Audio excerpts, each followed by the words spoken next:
Hello, ladies and gentlemen. Welcome to Donna Just Being Real, the only way to be. All right, so we're going to get into this topic. So today's topic is Amber Heard's sister, Whitney Henriquez, whatever her name is, testifies today, day 18 highlight clips.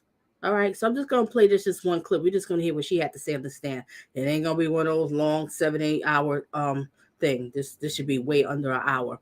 Okay, so we're going to show this clip, but I'm going to put on a little bit fast, so it might be even less than that. So I'm going to put on speed 1.25 to go a little bit faster through this court. So we're going to hear what does Amber Heard's sister have to say. Now, I caught just a little bit today's trial, but I really didn't catch much of it. So I'm actually watching first time with y'all. All right. So don't need a man stop telling me I do. Thank you, Maud. Thank you for being here. And let's get it.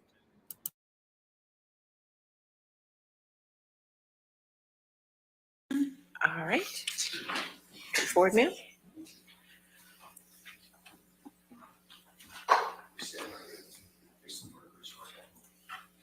Do you solemnly swear or affirm to testify truthfully in this case and the penalty of law? Everybody make sure you hit the like button, please. That helps out the content creator. Thank you.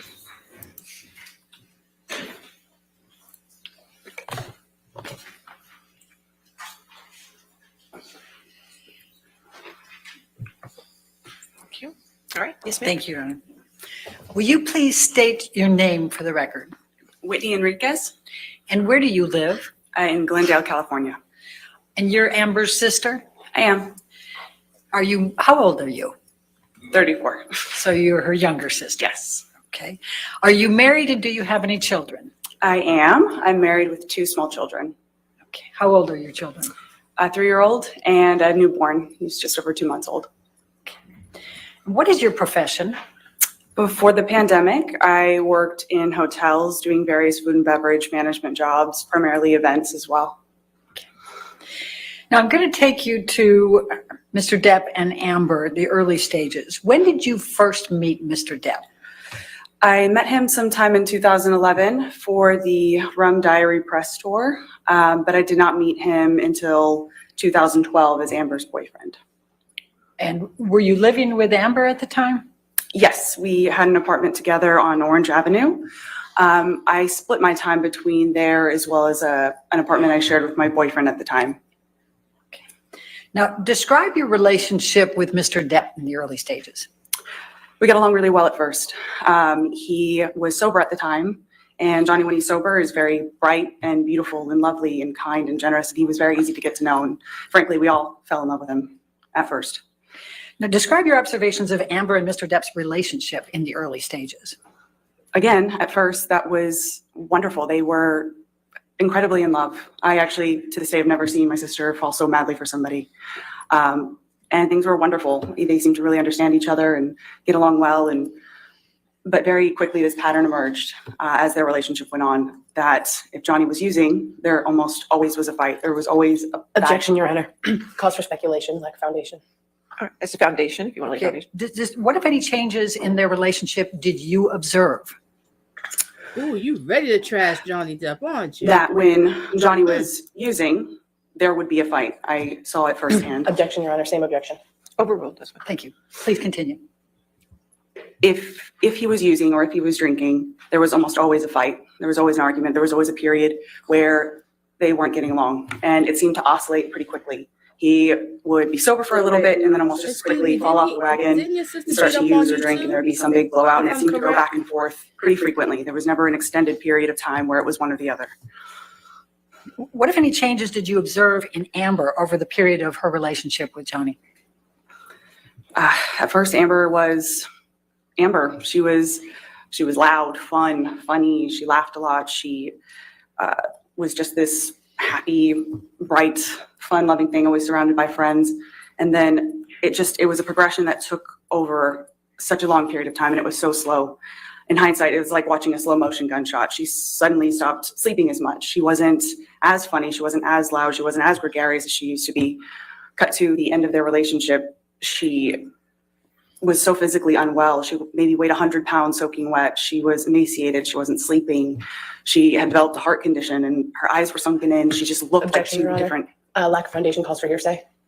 She's giving her observations. Heart condition, I'll sustain as to heart Okay, condition. Thank you. other than the heart condition, please continue. She just, if you were to do a photograph side by side, you would see two very different people.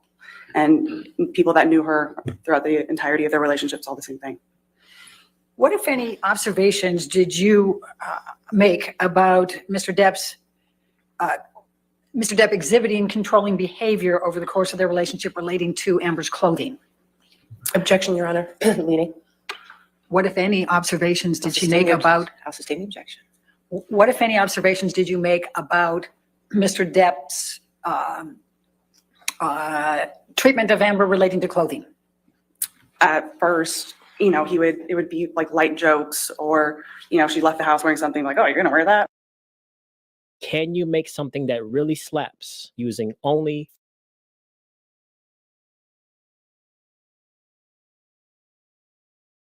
Or just some joke? It was very subtle, you know.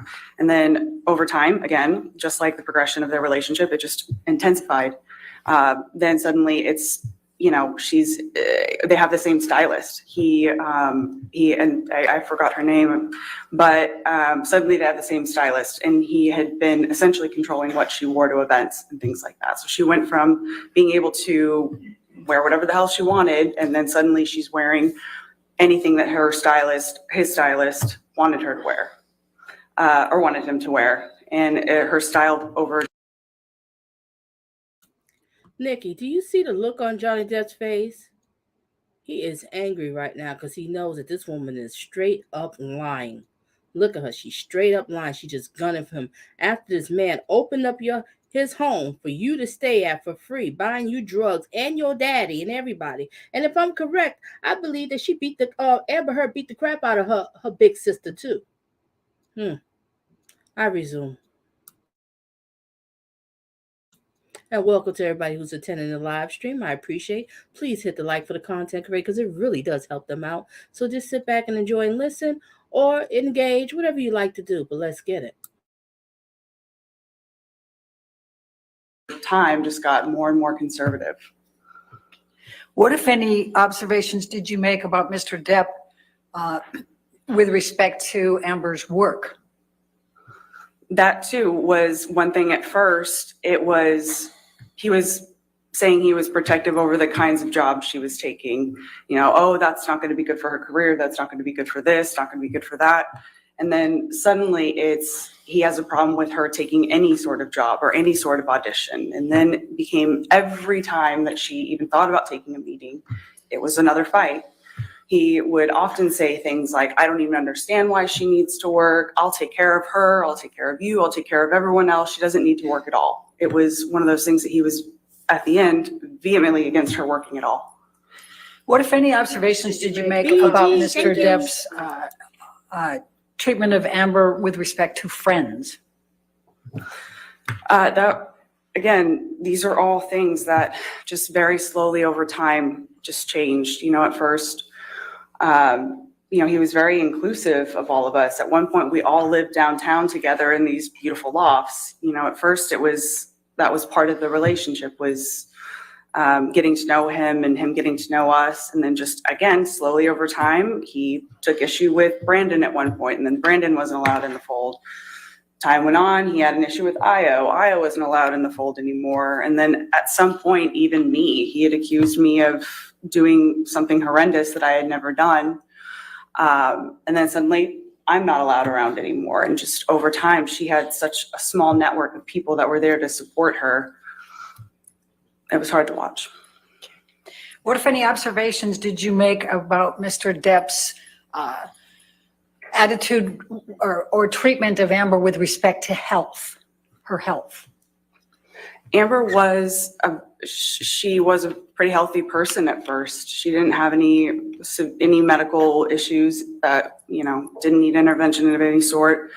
But in one of Johnny's attempts to get sober, he had employed Dr. Kipper, who had these nurses, and he had a personal nurse that would like administer medication. And, you know, I think the intention was to make sure that he stayed clean and Objection, Your Honor. Calls for speculation. Without discussing what Sustain the the objection. intentions were, just go ahead and give us what your observations were with respect to Mr. Depp with respect to Amber's health? Sure. All of a sudden, for really unclear reasons, Amber had her own personal nurse just administering medication, and from what I saw, it was strange. I didn't think Amber needed, medication on the daily or whatever. And then all of a sudden she has a therapist that is employed by Dr. Kipper.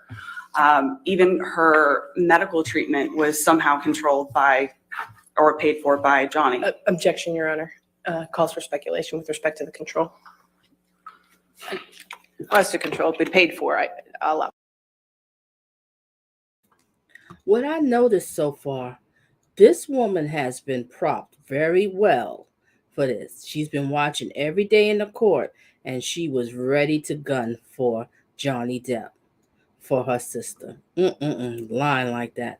After this man opened up his house and let you in there, you and your friends, and get high and everything. I resume. Look at her. She's a piece of work. A piece of work. I resume.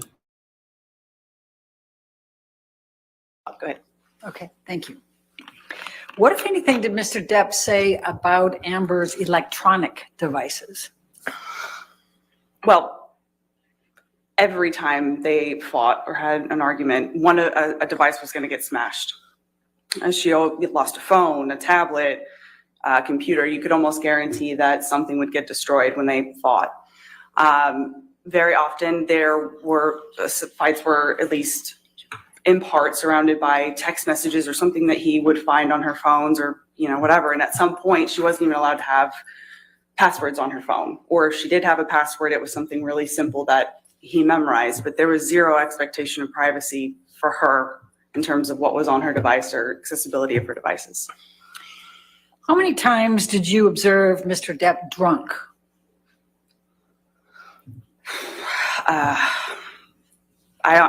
Countless. Too many times for me to quantify. How many times have you seen your Mr. sister Depp high on drunk? drugs? Ask that question. Again, it would be really hard to put a number to that. It was a lot. Robert, the board just approved the plan to build your sales. What types of drugs did Mr. Depp use, to your knowledge and your observation? Well, I on, personally have done cocaine and drank with him on a number of occasions. So that he almost always had weed of some sort, marijuana, like, joints or whatever. I have seen him take MDMA on an occasion, shrooms as well. I once saw him consume a Ziploc bag that had a bunch of just unknown pills, some prescription, some not. He just took them all at once to see what would happen, and he laughed about it. Those are what I can recall. Okay. Now, you said that you also did cocaine with Mr. Depp, is that correct? Yes. What, if any, observations did you make as to what Mr. Depp carried in his pockets?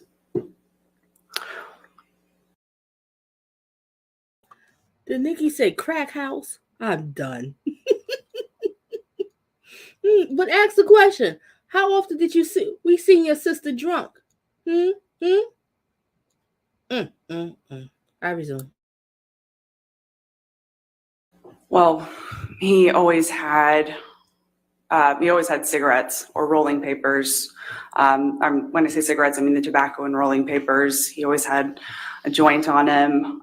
If he was in a phase of using coke, he would carry around a little pill box that had his cocaine in it. He always had a pocket knife, a lighter, and it's about what I can recall. Okay. What, if any, behavior changes did you observe when Mr. Depp had been drinking alcohol or using drugs? Like I said, it was, a completely different version. He was almost unrecognizable when he was drinking and using to an excess. If it was alcohol and coke, he would slur. He would go on these paranoid, delusional rants about things that didn't make any sense. His speech would be slurred. I almost never knew him to use cocaine without drinking. Those were generally combined. When he would smoke weed, he was much more relaxed. He was kind of what you would expect, happy on a couch, laughing. But when he was drinking, he would just get very angry, and he would just say really nasty, unkind things. And it almost didn't, usually about Amber, sometimes about me, but it almost didn't matter if she was in the room or not. He would just say really horrible. BG, you brought up a good point. All irrelevant. They already established the drug use. Why it seemed like Amber's lawyers is so much about with him with the drugs? All right, we already got it. The man likes to drink. He likes to get high. All right, he does drugs. But let's not forget, Amber, you was doing the same thing too. Your daddy too. Let me show y'all a picture that, oh, I don't think I got the picture up here. Let me see if I can show you a picture of the daddy. All of them out there just getting high. See? This is daddy right there. See daddy? The two daughters, and they go Johnny Depp. Oh, they love Johnny Depp. You know why? Because Johnny Depp had the money. They was using him. Even daddy was using them. This is just ridiculous. I resume.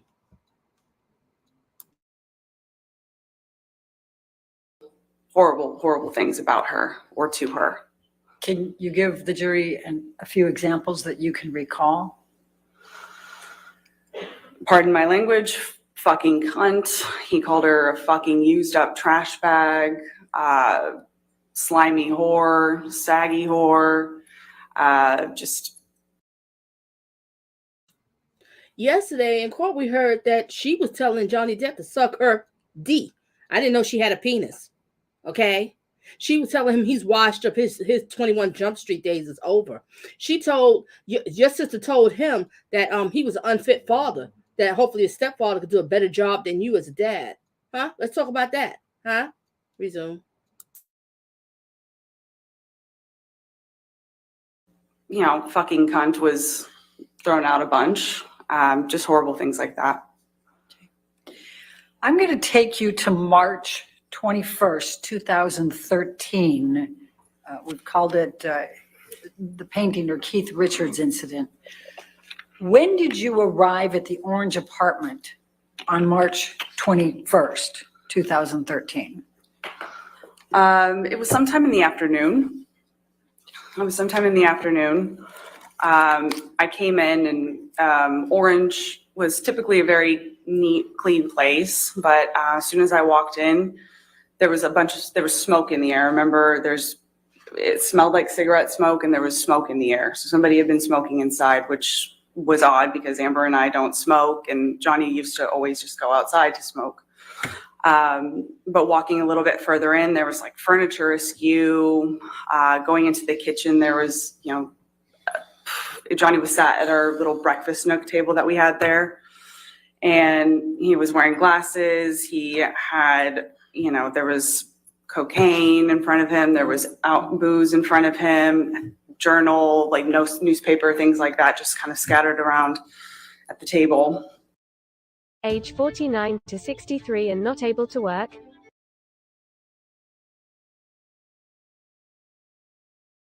And I sat down to talk to him to see what was going on. And it was really hard to understand what he was getting at. It was really clear that he had been drinking for some time. His speech was slurred. And again, it was really hard to follow what he was trying to tell me. At first, he seemed to be upset that my sister had been photographed with our friend Marie in France. He then started saying that it must have meant that she was having an affair with her, and everyone would be laughing at her. And this woman, her father was a French politician, so he then starts rambling on about, he knows what her father's up to, and her this, that, and the other. And again, it was just this strange paranoid tailspin is the only way I can describe it. That it wasn't true. My sister wasn't having an affair with this person. Objection, Your Honor. I think it's pretty non-responsive at this point. All right, next question. Sustain the objection. Please describe what your conversations were and your observations were with Mr. Depp. So as I'm sitting there talking to him, Amber is in the kitchen, and she's not sat at the table or anything. She's kind of hanging back, and Johnny's still talking to me about what the problem was. And then all of a sudden the focus shifts to this painting that has been on the wall ever since Amber and I moved in, and the painting was done by one of my sister's exes. So he was convinced that it was on the wall to taunt him, to tease him, and how disrespectful that he had to wake up next to this painting. And it surely meant that Amber and Tasha were back together again, which of course was not true. But he was then upset about that. He was upset about this painting that was on the wall. I was trying to talk to him, not only to just try to figure out what was going on, but I was trying to get him out of the house because he was already very late for filming this documentary that was being shot at one of his houses. Was that with Keith Richards? Correct. Okay. That was my understanding of it. Please continue. So for hours we sat there. I was trying to, talk to him, make him feel like everything was okay, just try to get him out of the house. His assistant kept coming in and out at one point. And all the while, Amber is just in the kitchen. She's like giving us space, but she's in earshot and saying these things about her. And at one point she tries to come over to like check on him, and she kind of braces him from behind, and he's just like, fuck off, and, continues to say these things about her. And again, we sat there forever, and eventually we did get him to leave the house. So, but he insisted that Amber come too, and that if they were going to work it out, she'd have to be there, and they would talk about it at some other point, I guess. Let me just stop you for a minute. What, if any, injuries did you observe on Amber at that time? At the time, it was before I had a real understanding of what was going on. It was I didn't know, frankly. And her face was swollen, but I didn't, and it was kind of red. I thought she had just been crying.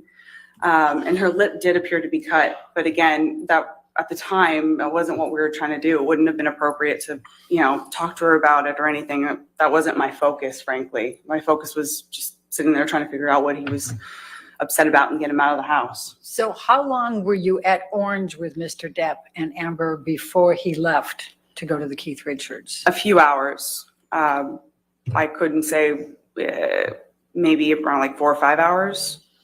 Okay. It took a minute. Now, did you accompany?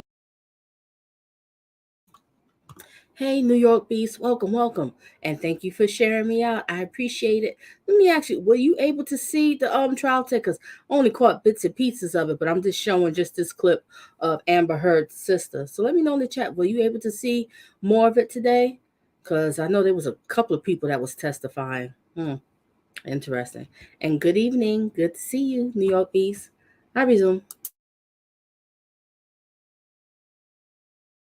Mr. Depp over to the recording, or did you stay? I did. And did Amber go too? Correct. That was part of the condition of him leaving, is that Amber had to go with us. All right. Well, please describe to the jury what happened next then on your ride over there. So Amber and Johnny were sitting in the back. I was in the front with Sterling, the driver, and they weren't saying much back there. There was music playing pretty loudly, so I couldn't really hear what was going on back there. But at some point I heard the back door open, or the back window open, and Johnny is holding our dog out the window.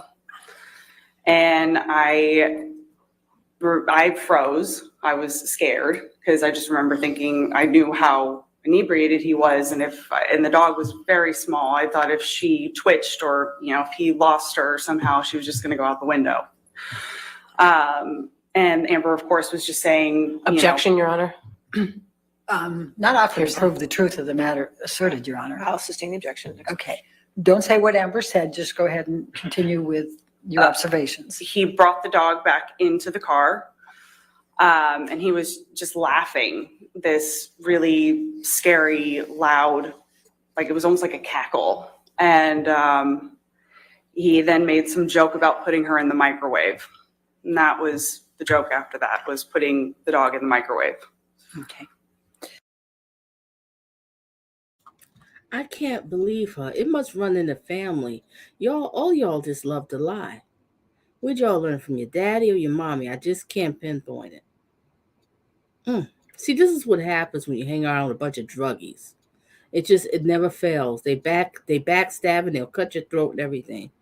This man welcomed y'all into his home, and this is what he gets for thanks. I resume. So during the year 2013, what, if any, marks did you observe on Amber? Any injuries or signs of markings, anything like that? Occasionally I'd see bruising, cut lips, split lips, weird marks, burns, or I don't know, on her arm, scratches on her arm, things like that. It was just weird, and it was periodic. It wasn't like a constant thing, but there were injuries to her. And what, if anything, did you do? Did you ask her about them? I did at some point confront her and ask her, and she... Objection, Your Honor. Hearsay.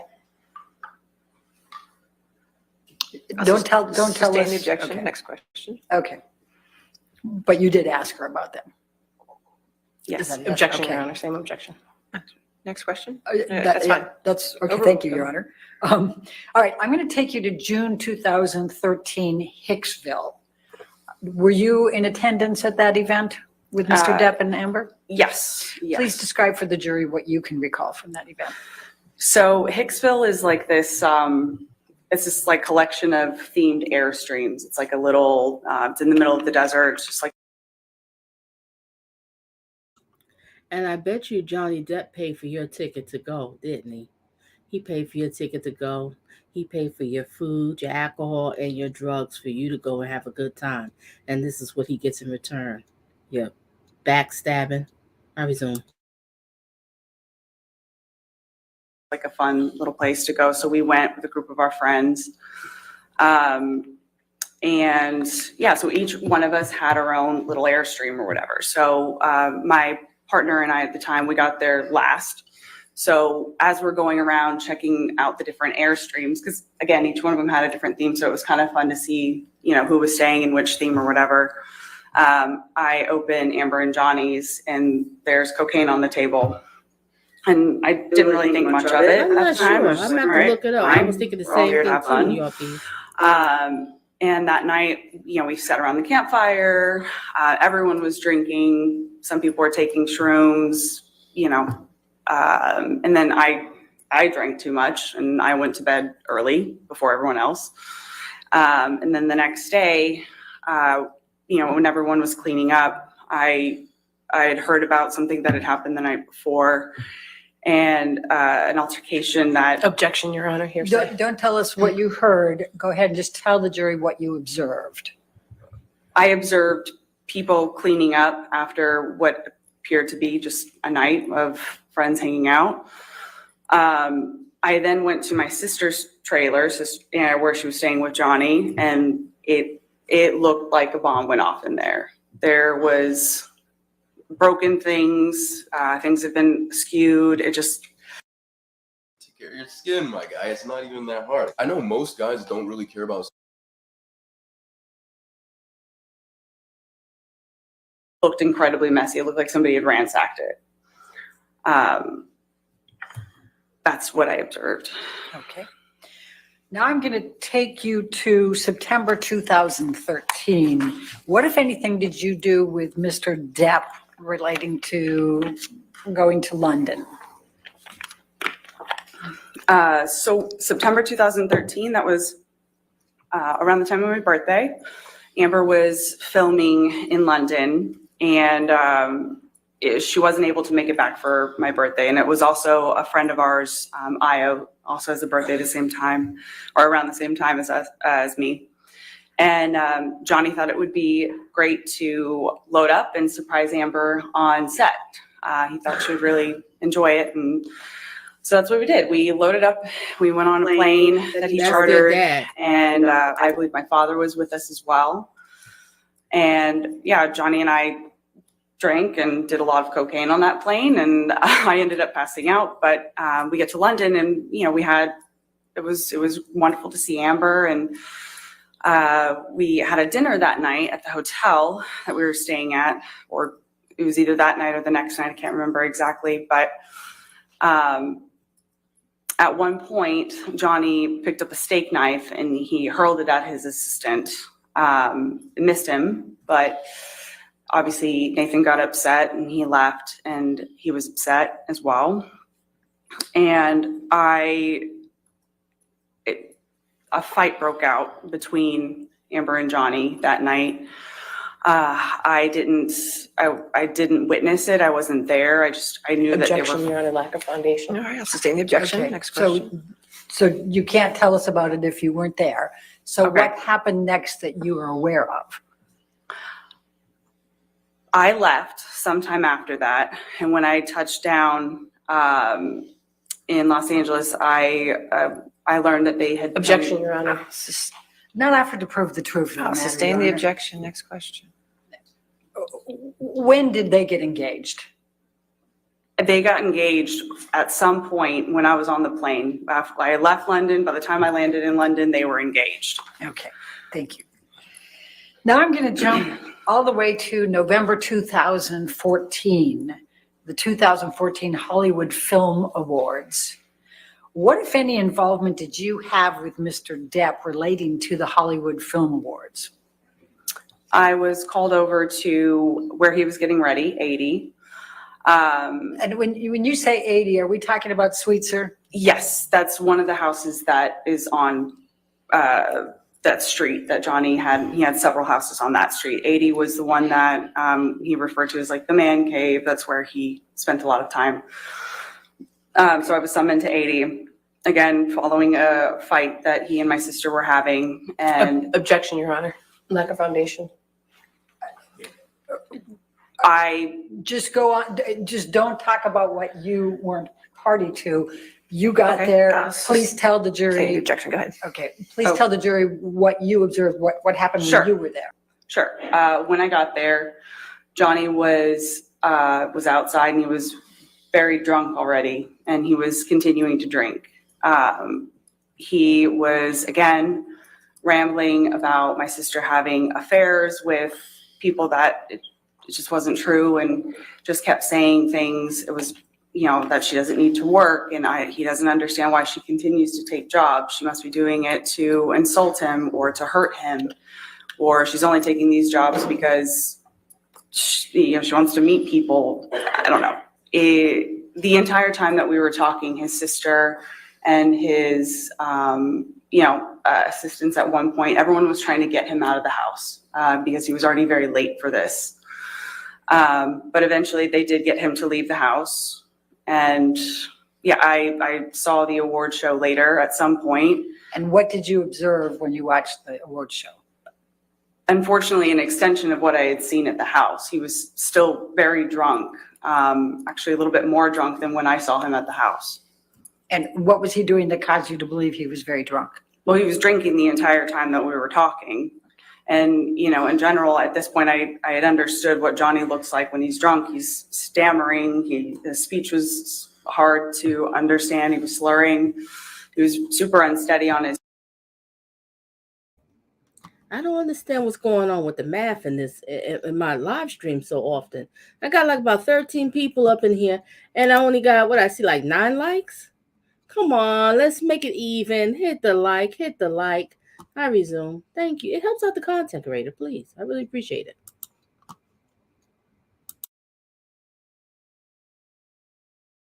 His feet.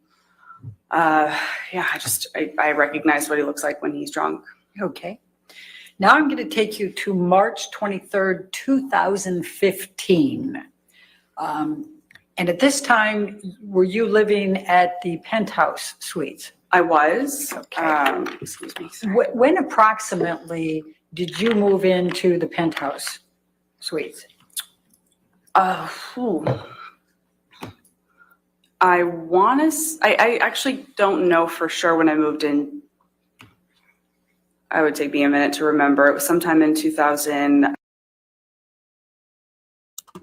It's hard for you to remember when you moved in, but you seem to have a very good memory for a whole lot of other stuff. Yeah, did you move in? And also, you'd like to know, did you pay to stay there? I resume. I don't know, 14, I think. Okay. And so as of March 23rd, 2015, you're living there, correct? Yes.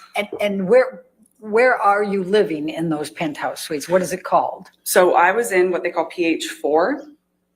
The layout is, the entire top floor of this building. Johnny owns the mall, and he was kind enough to let us all live there. So I was in PH4. Amber and Johnny were in PH3. I believe Isaac was in 2, and Rocky and Josh were in 1. But the only ones that actually connected were 3, 4, and 5. So again, I was kind of sandwiched between where Johnny and Amber stayed and Amber's basically closet. So basically you had to cut through to get to one point to the other. So I was sleeping. I woke up to Amber in my bedroom saying, "Can you believe he's cheating on me?" Objection, Your Honor. You're not offered to prove the truth of the matter Over- asserted. Thank overruled. you. Go Thank ahead. you. Please continue. She said something. No, she said overruled. It's okay for you to say what. Oh, sorry. Just briefly what you just explained. I woke up to her saying, "Can you believe he's cheating on me? Your fucking brother is cheating on me." I got up. I told her to stay right there. Objection, Your Honor. Hearsay. It's not offered to prove the truth of the matter That's asserted. overruled for that statement. Go ahead. Please continue. I instructed her to stay in my apartment while I go and talk to Johnny. So I leave PH4. I leave her in PH4. And let me just stop. Are you sober, drunk? Have you been drinking? Oh, rare occasions where I was sober. I was in the middle of the night. I was asleep. So I'm sorry, I'm not sure that I understood your question. So you were sober? Oh, absolutely. Yes. Okay. Yes. Okay. Please continue. So I go to PH5 where Johnny, Debbie, and Travis were all standing in the kitchen of PH5. I went down there to talk to him, and again, I can tell he's clearly drunk, and he has a bottle of alcohol of some sort in front of him as well. And again, he's talking to me about how Amber found these text messages between him and a woman called Rochelle. And then he starts saying that this woman was meaningless. It wasn't anything special. She's nothing special. But then he immediately shifted to, well, Amber pushed me. Amber made me do it. And of course I'm cheating on her, whatever. And it suddenly became about Amber making him do it. At some point, then Amber is on the mezzanine level of PH5. So it's kind of hard to explain. So the kitchen's down here and the mezzanine's up here. So she's there. It's her little office nook, and she starts shouting at him, saying, Objection, Your Honor. Hearsay. It's not offered to prove the truth of the matter asserted, Your Honor. She's screaming expletives at him. I mean, that's not offered to prove the truth. Overruled. Thank you. Please continue. They're saying horrible things to one another. Fuck you. He's calling her a fucking whore, fucking cunt, used up trash bag, whatever. They were saying horrible things to one another. She was calling him old and fat. It was a fight. They were saying really nasty things to one another. I leave them in the kitchen to go up the stairs. Was trying to calm Amber down, hopefully get her back into my apartment. And Debbie had come up with me. And Debbie, who's Debbie? Debbie was his nurse at the Debbie time. Lloyd?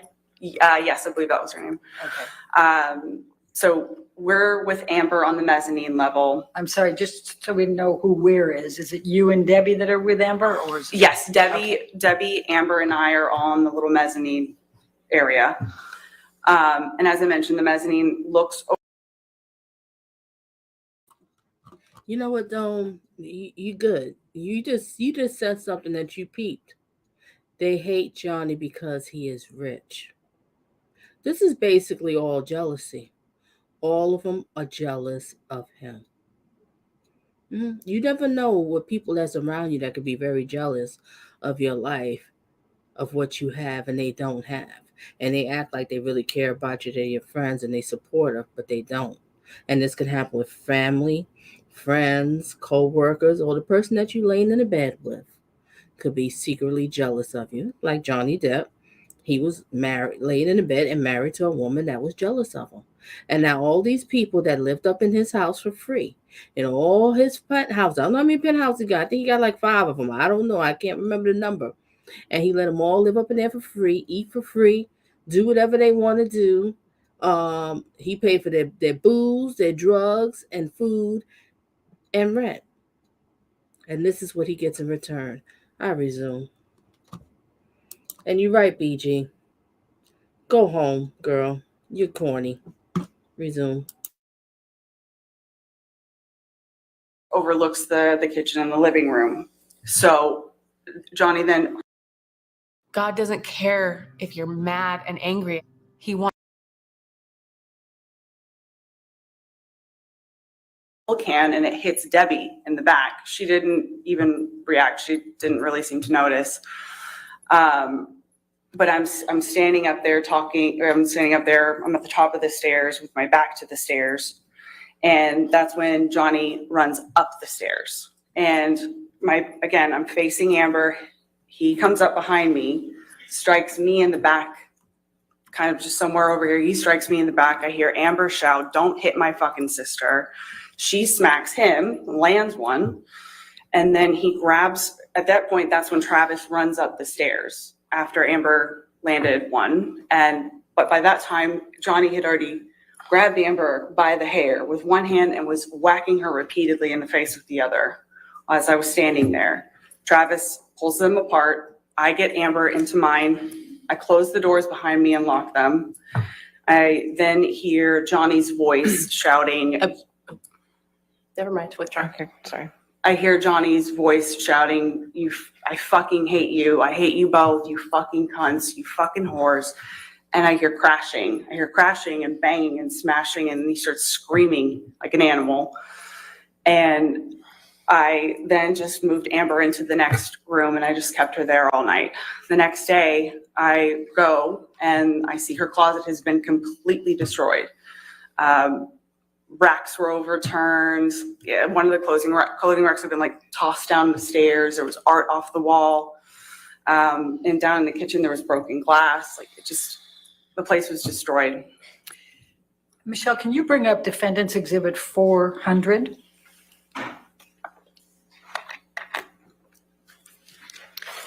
Whitney, do you recognize this text exchange here?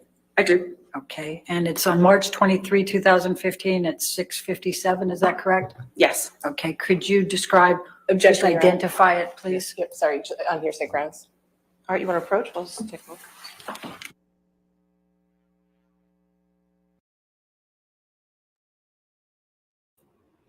Yeah. And what did Nikki said? You made a good statement. Johnny did nothing but help them. That's all he was. You all know that one friend everybody had that was always so nice and always open up their house and giving food and taking care of them. Just a nice person.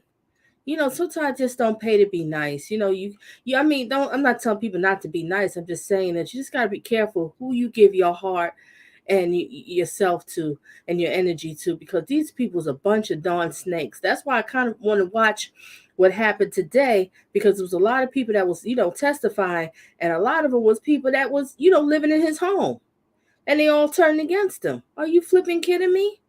It's not right. Right, what New York Beat says, Whitney still hates Amber. Make no mistakes about it all. Because isn't it correct that Amber beat the crap out of her sister? She is lying. She said that she was never sober. Beast. All right, what we got over here? Imagine being ungrateful when a person gets you everything you want. Spoiled brat mentally. Exactly. What was the last one here? She's trying to sober up right now. Look, yeah, exactly. I just can't believe this. I have to see the rest of this one today. But, of course, it's one of those 8-hour ones. I'm going to try to watch a little bit more after this live stream. But I'm just showing this one because I was curious to see what the sister has to say. All right, let me fast forward them at the at the bench, y'all, and I'll resume.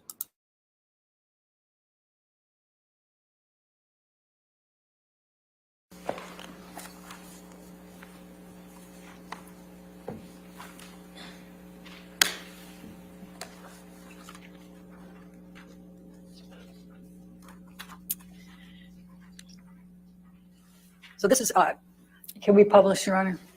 Yes, it's in evidence, yes. Thank you. So Whitney, this is dated March 23rd, 2015, 6:57. Do you see that? Mhm. Okay, and that's to Kevin. Who's Kevin? Kevin Murphy, he was Johnny's estate manager. Okay. And then Michelle, if you can scroll up. So let's stop at the first one. Can you please describe to the jury what this is? That is one of Amber's clothing racks on the stairs that lead up to the bedroom area. And you took this picture? I did. Okay. Michelle, can you scroll up again? And please describe for the jury what's depicted in this photo.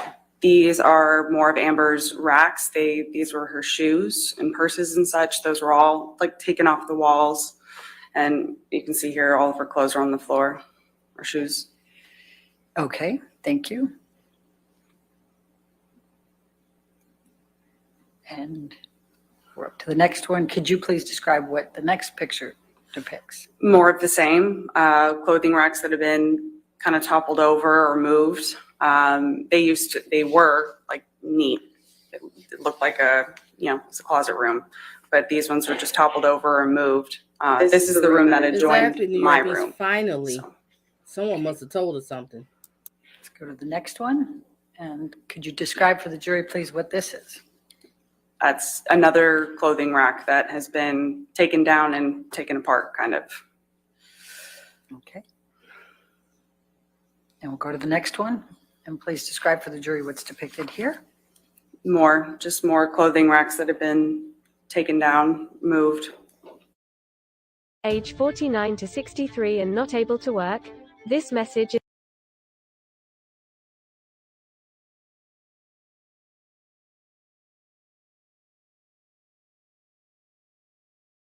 Depicted here. Same thing, just more clothing racks that were toppled over. Okay. Let's say he went crazy. He knocked down all these clothes racks, okay? But he didn't hit her. That's the problem. That's what we're talking about. People get angry. They toss things, throw things around. A lot of people have tempers, but that doesn't mean that they're going to go out and take their temper out on another human being. That's the point. That's the point. And dealing with your sister with all her mind games and all her manipulation will drive a person crazy. So he's taking out on other things instead of taking out on her. I resume. Right. And we go to the next one. And this is the kitchen area. This is the taken from the mezzanine level that I was describing earlier, but that looks like broken glass or something, blue ceramic, broken. Okay, and if we go up, and the top one there looks like part of what was earlier. Let's go to the bottom one. I think we have a bigger picture there. Does that help with Yes. what's depicted there? I still can't tell what it was, maybe a plate of some sort, but there's also a rolled cigarette, a couple bottles of water. But yeah, whatever that blue thing is, it was broken. It's what's all over the kitchen there and also next to the stove. Okay. Thank you.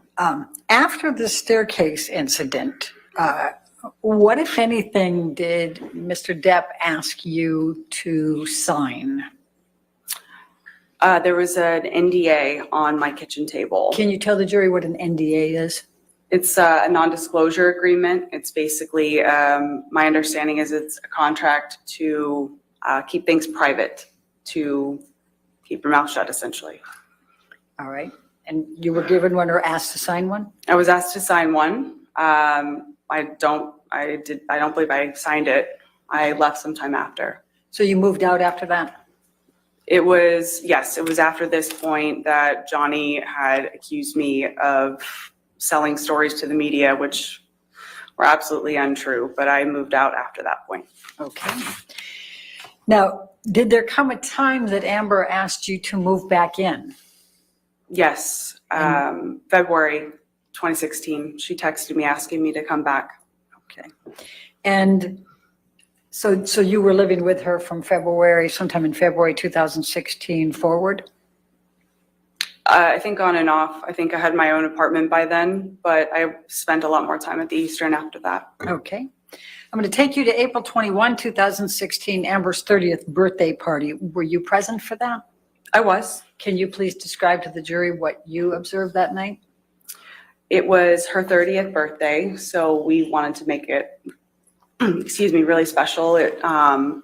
We had made this beautiful dinner, you know, and it was great. All of her close friends were there, and everyone was having a really good time. Everyone was having fun. You know, Johnny showed up very, very late, and he was drunk when he showed up. Amber was obviously upset about it, but there came a time in the party where we all went around the table and. Why was your sister upset that he was drunk when he came home? He likes to drink. That's just him. You know, that's what he does. Just like she likes to get high. She likes mushrooms. The wedding, she planned it for a time during the wedding that everybody can get high. This is what your sister did. Who does that for a wedding? I've never heard of such a thing. I've been to several weddings, had my own. I never heard of that. Oh, everybody's time to break. Let's get high. Are you kidding me? Resume. Said our favorite thing about Amber, you know, just funny memories or whatever. When it came to Johnny's turn, he told this story about how they first met when they met for the Rum Diary. So, you know, he had this story about how she came in to his office and she sat on the couch and her perfect ass left a perfect imprint on the couch, and he wouldn't let anyone sit there after she left that day. And it was one of those stories that everyone was kind of embarrassed. You know, we had all gone around the table saying really nice things about her, and gets to him and he's talking about her ass. We were all kind of embarrassed. And when did you leave the party that night? I left pretty shortly after that. Okay. And I went home. What, if any, conversation did you have with Mr. Depp about his plans to attend Coachella the next day? He was planning on coming to Coachella with us.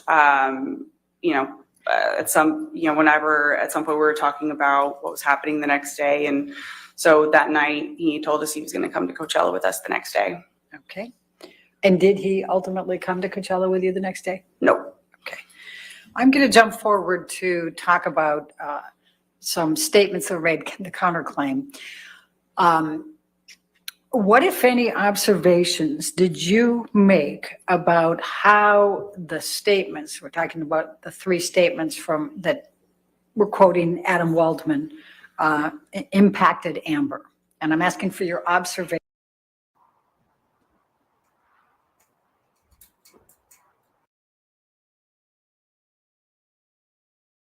Just tell the jury what your observations were of how these statements impacted Amber. Objection, Your Honor. Compound, lack of foundation, speculation. Overruled, that's fine. Thank you. Amber has worked so hard to overcome everything that she went through in the duration of their relationship. She has really, really tried her best to move past it.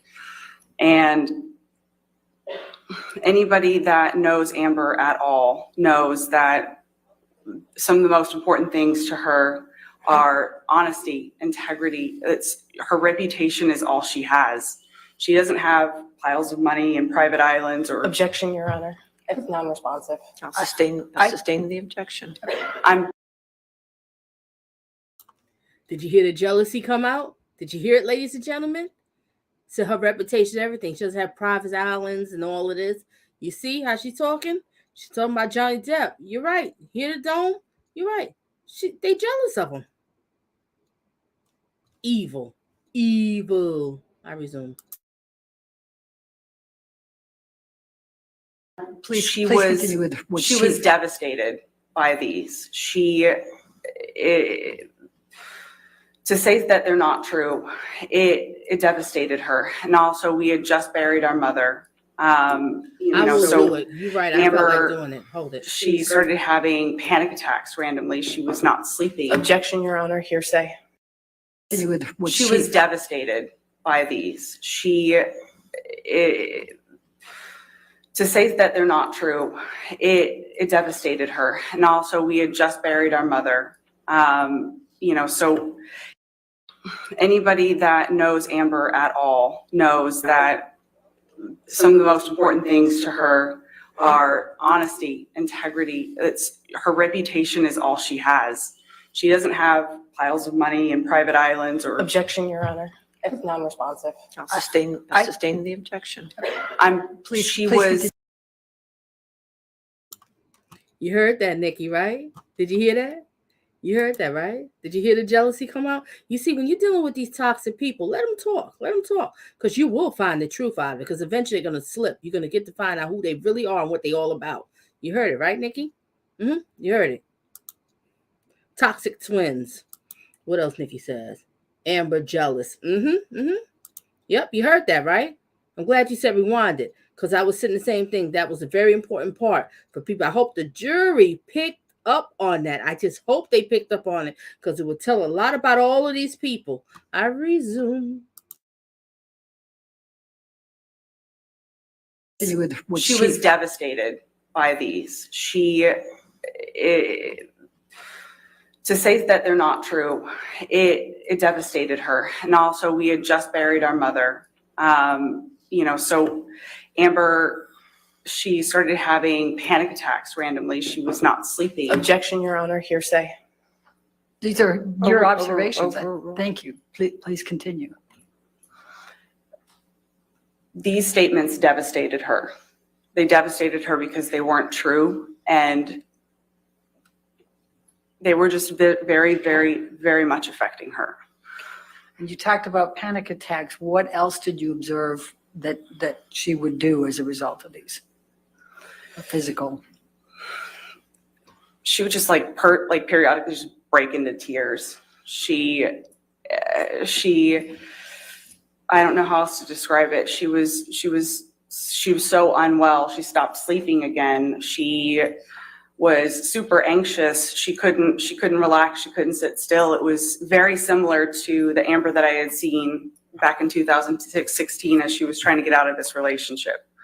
It launched her back into this space where she was just so physically unwell, and she cried a lot. Thank you. I have no further questions. All right, cross-examination.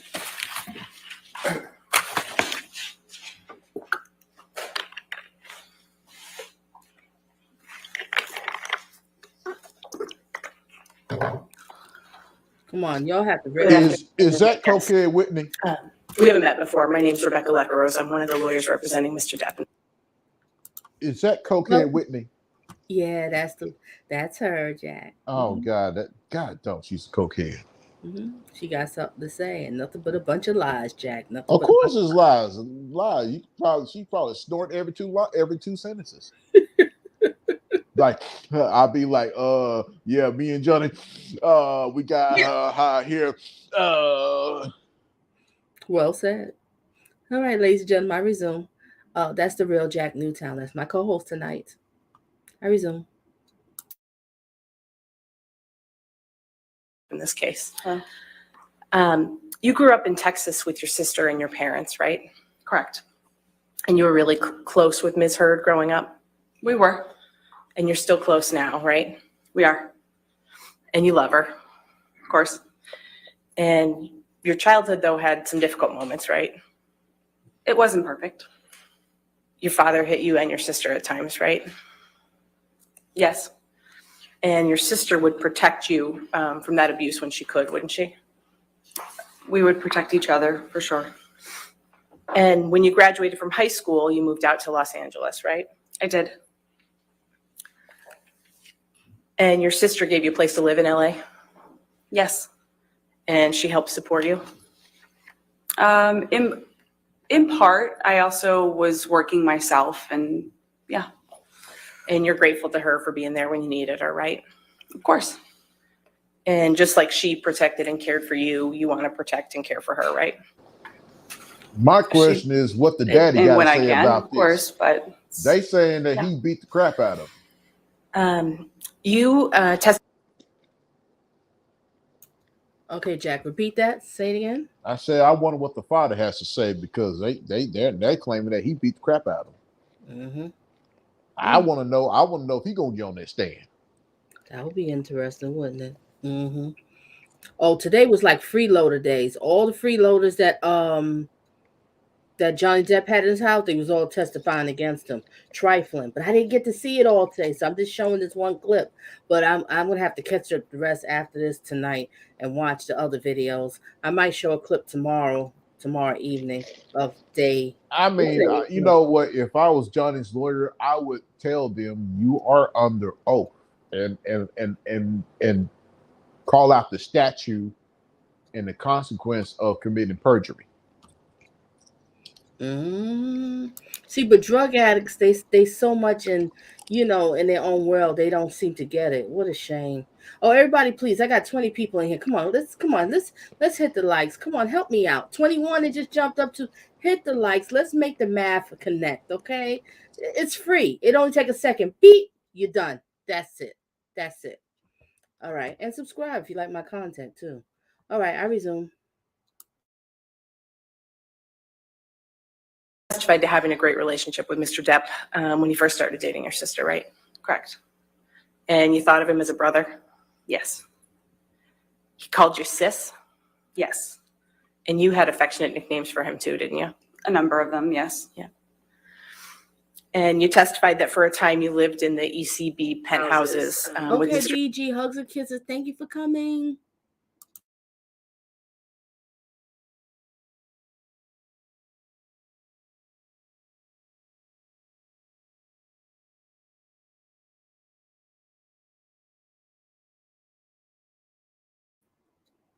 I didn't pause it. It paused itself. So something must have happened with their recording. I'll fast forward until it comes back.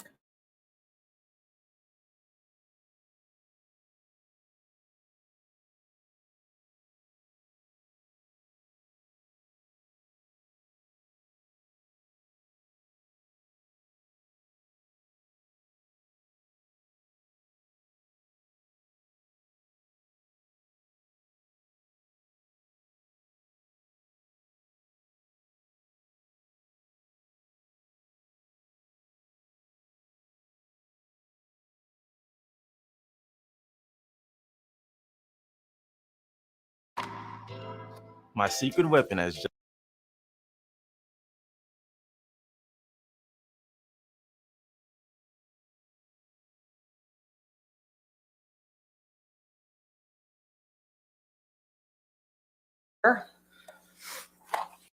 I've been in arguments with my sister. And you have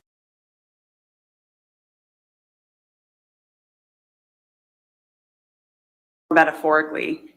But yes, I have been in arguments with my sister. and you have wanted to run away for days, right? Sure. And not have her there fighting with you. Sure.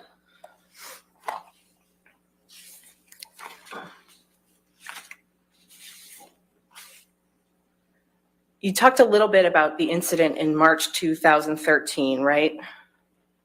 Which one? That was the one before you went to the Keith Richards documentary set? And you were present with Mr. Depp at Orange that day? I was. Didn't you do cocaine with Mr. Depp that afternoon? Yes. And you said Mr. Depp's already intoxicated? He was by the time I got there. And he was fighting with your sister? He wasn't doing much of anything. He was sat at the table. He was telling me about the fight that they had. So he he'd been ignoring. fighting with your sister that day when you arrived? That was my understanding. And you said she had a puffy face? Yes. And despite all of that, you decided it was a good idea to do cocaine with Mr. Depp at that juncture? I hadn't yet connected the dots. I hadn't yet understood what that meant or what that would do. That was a yes? Yes, you took cocaine with Mr. Depp. I after all did. that. Yes, I already said that.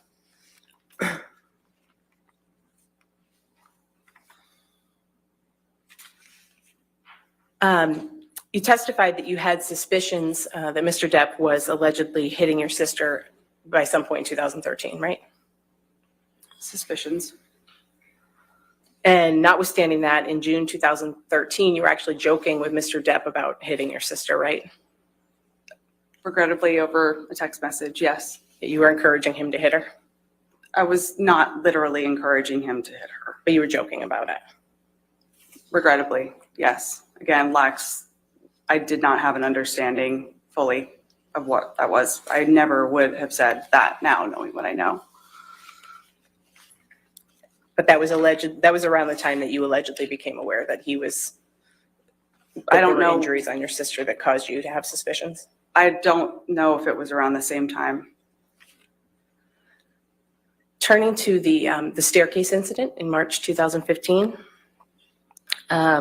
you testified that Mr. Depp allegedly hit you during that incident, right? Yes. But you aren't sure if that contact was even meant for you, right? I honestly don't. I don't know what he was aiming for. My back was to him. And you weren't injured during that incident, right? No, I wasn't. And you didn't seek medical attention? No, And you said Debbie Lloyd was there during all of that, correct? she was. And Mr. Depp's security, Travis McGivern, was there too? Yes, he was. And you saw your sister hit Mr. Depp on the stairs that day, right? After he struck me, yes. You said she landed one, right? And then the next day, you found some damage in the adjoining penthouse. Correct. And we saw some pictures of what you saw that day, right? Yes. You thought it was important to document that damage, right? Not to document.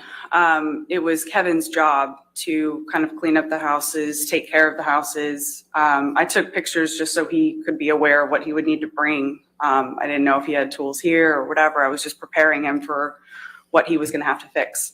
But you didn't take any pictures of your sister that day, right? No, I didn't. Now, after March 2015, you continued to have a close relationship with Mr. Depp, right? Yes, And you still loved him, of course. and you were there for him if he needed you, right? Of course. And in fact, just a couple of weeks after that staircase incident, you were still acting as the marriage counselor, weren't you? At some point, sure.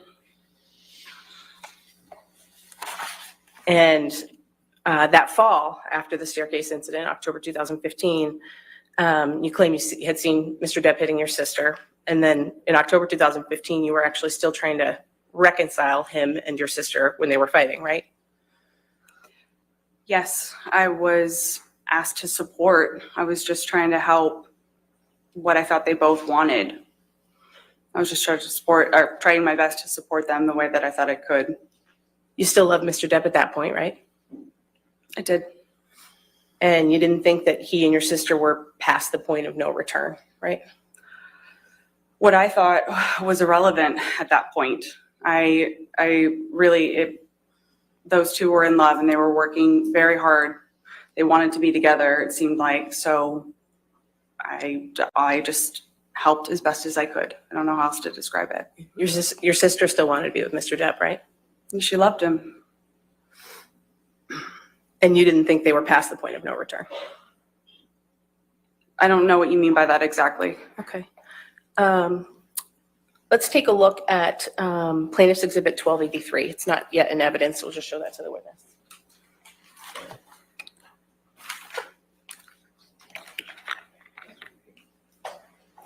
I've got this, if I might approach, Your Honor, I have this in redacted and unredacted. Okay. You want to come forward?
I'm going to fast forward this part while they're up at the bench. Let me speed up. And everybody, please hit the like. Let's get the likes up. Thank you.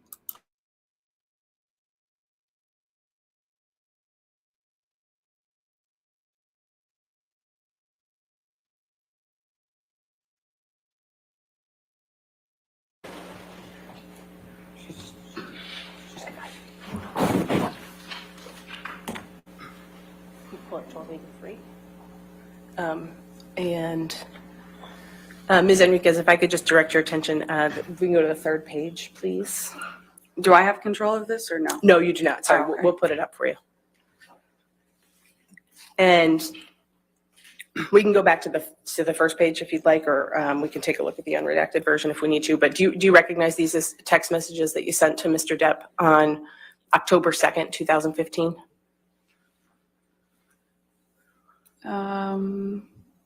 Yeah, vaguely. I mean, they're clearly my text messages, but yeah, I recognize them, I think. Okay. And if we can go to the third page, please, Tom. And you'll see the second blue box from the bottom there. You texted Mr. Depp and you said, I love both of you so much and would fucking stay out of it if I thought this shit were past the point of no return. Mm-hmm. But that's not where you guys are right now. Did I read that right? Oh, but that's not where you guys are at. Yes. So you didn't think they were past the point of no return in October 2015, right?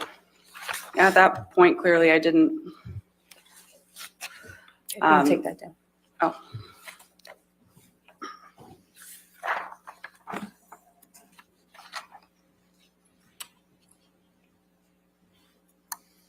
You wanted Ms. Heard to stay with Mr. Depp even after you allegedly saw him hit her, right? That's really oversimplifying something that's far from simple. Again, Amber was very much in love. So was Johnny. She's telling me that she wants something, whether or not I agreed to it or not, whether or not I was okay with what was happening. It wasn't my place. If my sister said that she still wanted to be with Johnny and if I could help with that in any way, I was going to support her. I was going to be there for her to support that. Yeah, you didn't want to contradict your sister, right? Pardon? You didn't want to contradict your sister. I don't know if I'd characterize it that way. I was trying to support my sister the best that I could or knew how or thought she wanted. And you say you wanted to protect her though, right? At that point, I don't know if I would categorize it as that. I was just trying to support my sister. You went to Coachella with your sister for her 30th birthday in 2016, right? Yes. And you testified that you were aware, I believe, that she and Mr. Depp had fought the night before? You could turn your microphone on, Ms. Bretterhoff. Never mind, I withdraw that objection. Okay, withdrawn. All right. You can answer the question, ma'am. Yes, I was aware that they had argued the night before. You didn't see any bruises on Ms. Heard at Coachella that year though, right? Yeah, she was wearing a lot of makeup. You didn't see any marks on her? Not that I can recall. Didn't notice any swelling, right? To the best of my recollection, I don't. And your sister didn't have a working phone on her that day, did she? No, she didn't. But you did? Yes, it did. And you wanted Mr. Depp to know that Ms. Heard's phone wasn't working, right? I believe I reached out to him for her, yeah. And you were encouraging him to reach out to her through you if he was trying to reach her, right? I believe so at one point, yes. You hear all that You didn't want him to sniffing? think that he was ignoring her. I'm sorry? You didn't want him to think. Y'all hear? You hear that sniffing every time she answers? Yeah, I noticed too. I noticed that. Oh, what the hell? I mean, the air must be filled with the courtroom must be filled with cocaine in the air. I can't. I'm done. I resume, ladies and gentlemen. That he was ignoring her, right? Sure. And you wanted them to reconcile, didn't you? There Amber really goes wanted again. him there. Despite the fact that they had had a fight the night before, it was very complicated. It was very nuanced. You know, they fought, they got back together. They fought, they loved each other. They hated each other, they loved each other. I just remember her wanting Johnny to come to Coachella at some point. I wasn't trying to reconcile them. I was just trying to help facilitate.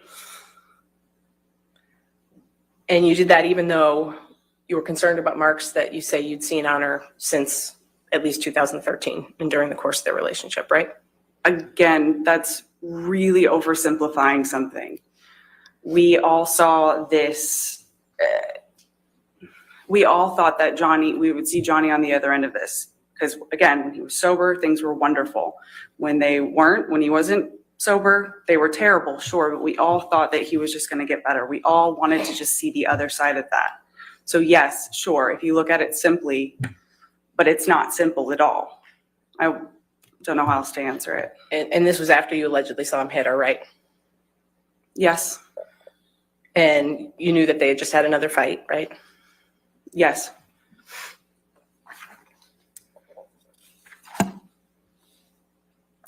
You know who Jennifer Howell is, right, Ms. Henriquez? I do. She's the founder of the Art of Elysium nonprofit. She is. And you worked there for a time, didn't you? I did. Around May 2015, you actually moved in with Ms. Howell, right? May 2015? Yes. And you moved out of the penthouses because at that point you and your sister were fighting, right? It was around the time. God doesn't care if you're mad and angry.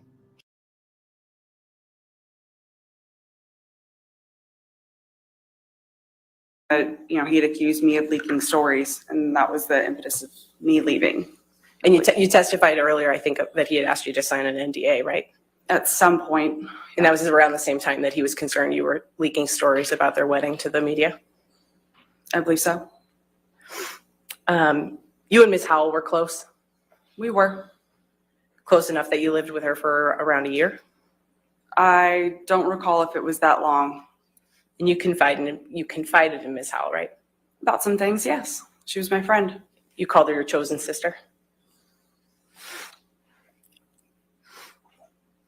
Ms. Henriquez, you claim to have seen signs of injuries on your sister during the course of her relationship with Mr. Depp, right?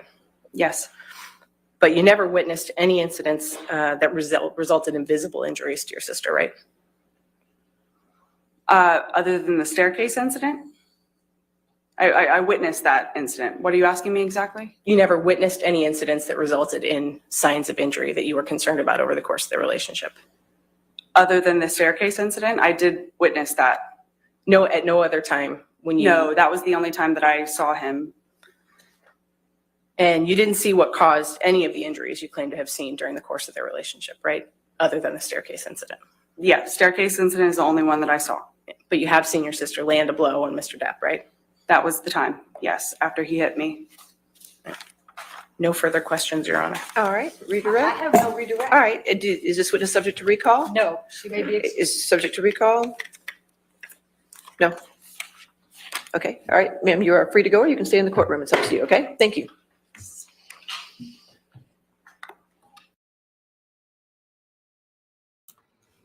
Okay, ladies and gentlemen, since I have so many people up in here and I really do want to catch up, I'm going to show another clip of today.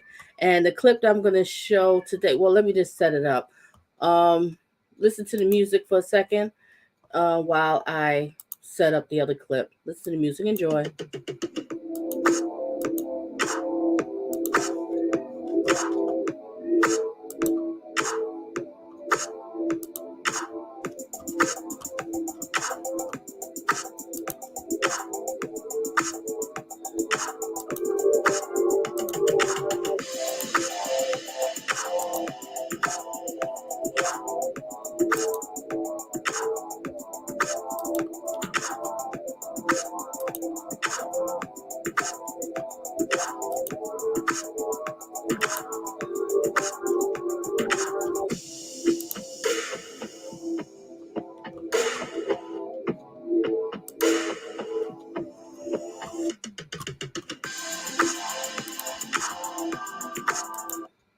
Okay, this clip that I'm going to show here is, because like I said, ladies and gentlemen, I did not get to see this stuff today, so I'm basically catching up and watching with y'all. This one here is Amber Heard's friend Josh Drew testifies in defamation trial. So we're going to see what did he have to say, Josh Drew. And this was today, what I said, day 18. All right, ladies and gentlemen, let's get it.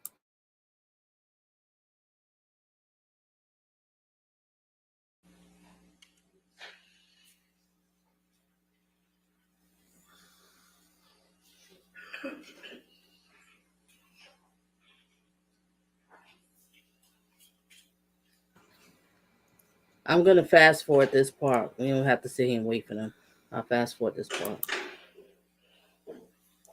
All right, you can be seated. You want to continue with your witness? Yes, we'll resume with the testimony of Raquel Pennington, Your All Honor. right, thank you.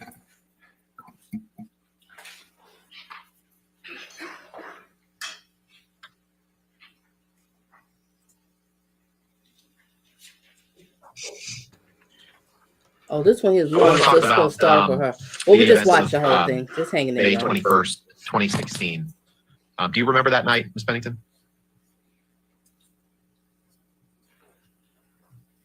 Yes. Walk us through what you recall about the evening of May 21st, 2016. I don't get it, New York Beast. I don't get it. I don't know what to do. Everybody enjoys. Just sit back and listen and watch.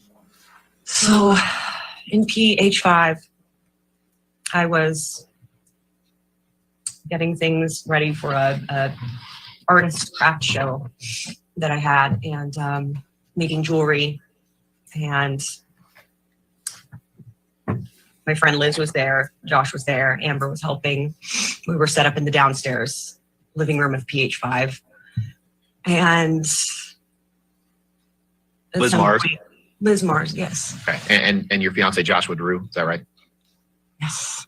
And at some point, Amber got a message from Johnny that said that he wanted to come over and talk or pick something up. I don't remember what the exact message was. And we thought it was a really bad idea, but can't stop somebody from coming over to their own home. And so Amber went upstairs to get ready for him to come over. And eventually he showed up. I didn't see him show up. I didn't hear him show up. He went to PH3 and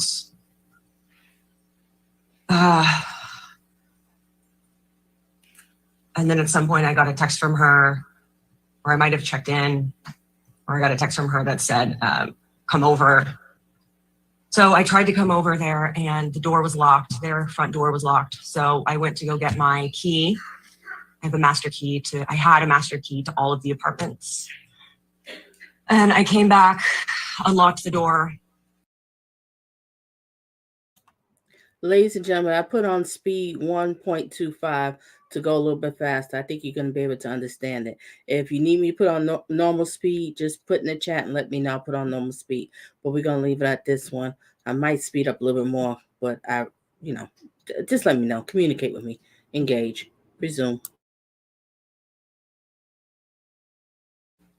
And he was yelling, and I don't remember exactly what he was saying. And she was calling for help, and that had never happened before, saying, help me. I went and I cut through the space between the coffee table and the sofa. And I went up to him, and he was yelling and yelling. And I put my hands up on his chest, and I was like, stop, just trying to calm him down. And he hit my hands away. And so I just went straight over to Amber. She sat down on the couch, she was crying, and I just put my body over her. And he came a little bit closer to us, and he was yelling at her to like get up, or I don't know, quit crying or get up or something. And it was really loud, and he was getting closer and closer. And I remember thinking there was this like big orange ceramic ashtray on the coffee table. And I was thinking, if he gets any closer, I'm just gonna pick up the ashtray and like hit him with it, because he was. Ladies and gentlemen, I just have to pause for a second. I want to read the votes because I want to get rid of this vote here. Okay. The vote is do you believe Amber Heard's sister? We got 64 votes. So 78% said heck no. 6% said I sure do. And 16% said not sure. Thank you everybody for voting. I will resume and put up another vote. Resume.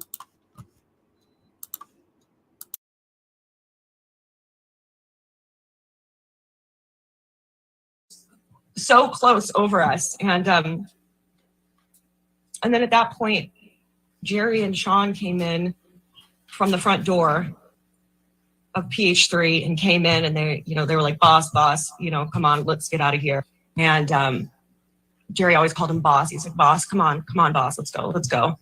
And then Johnny grabbed like his leather bag off the stool that was by the island, and he had a big Magnum bottle of wine, and he was just like smashing stuff off the island and yelling. I don't remember exactly what he was saying. And they finally left. And I could hear out in the hall just like banging and smashing and clattering around.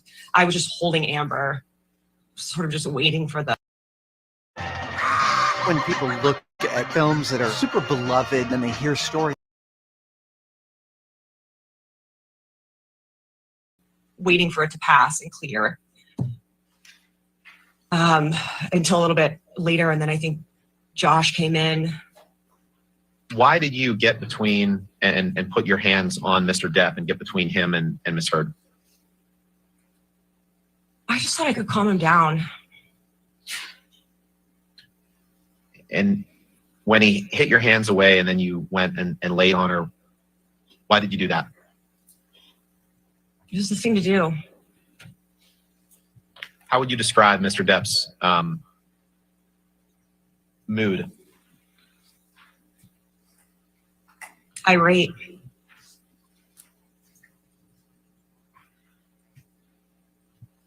Were you afraid that Mr. Depp was going to hurt Miss Heard? Yes. And when he stood over you, you testified a little bit too, but describe what he was yelling as he stood over the couch. I don't remember everything that he said. The thing that sticks out the most is that he was just yelling at her to get up. To get the fuck up. Did you let her? No. Oh, please. You're full of baloney. Really? This is, you know where what? Were you, just to be clear, where were you when you received the message from Amber? Go ahead, Jack. Why aren't they reminding these people that they're under oath and that perjury is a federal offense and you can go for 1 to 5 years in prison? Mm-hmm. Yeah, I think they need to remind these people of what perjury can put you in prison. I resume, ladies and gentlemen. You're so right, Jack. You're so right. For asking you to come over to Penthouse 3. In either P5, PH5, or PH1. You weren't already in Penthouse 3 when you got that text? No. To the extent that there are allegations that you were lying in wait in Penthouse 3 before Johnny walked into that penthouse, how do you respond to those? That is not true. I will also represent to you, Ms. Pennington, that Mr. Depp's lawyer has been quoted as saying, quote, Amber Heard and her friend Raquel Pennington staged the May 21 crime scene to prove the abuse allegation against Johnny Depp. Is that statement true? No. Did you stage anything about May 21st, 2016? No. Did Amber stage anything, to your knowledge, about May 21st, 2016? No. Describe for us the damage that you observed Mr. Depp cause to the penthouses, to Penthouse 3. In 3, stuff had been knocked off the kitchen counter. Stuff had been knocked off a bar cart. By whom? By Johnny. I saw this happen on his way out. He was smashing stuff. With what? With a wine bottle. What other damage can you remember Mr. Depp causing? In the hallway, there was wine splash spilled in the hallway. There was a dent on the outside of PH1's front door. And then in PH5, where we had been getting stuff ready for my craft fair, my jewelry and materials had been thrown against the wall, and everything that was on the table was like strewn off of the table, thrown down. I'd like to go through with you some photographs of the incident that we talked about. So can you pull up May 21st, 2016, ALH 7051, please? And while he's pulling that up, Ms. Pennington, did you or either yourself or anyone else take photographs in the aftermath of this incident? Yes. Who took photographs? Josh Drew.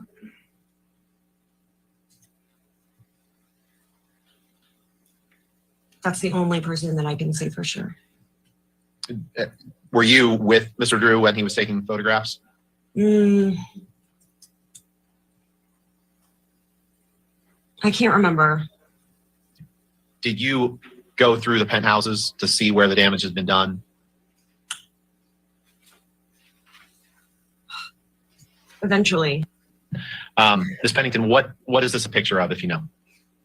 This is a picture of the living room in PH5 with the back corner of the sofa. It has the beads that I had been working on and the stand that I used to display them thrown to the wall. Some of the beads are on the windowsill. The stand is broken.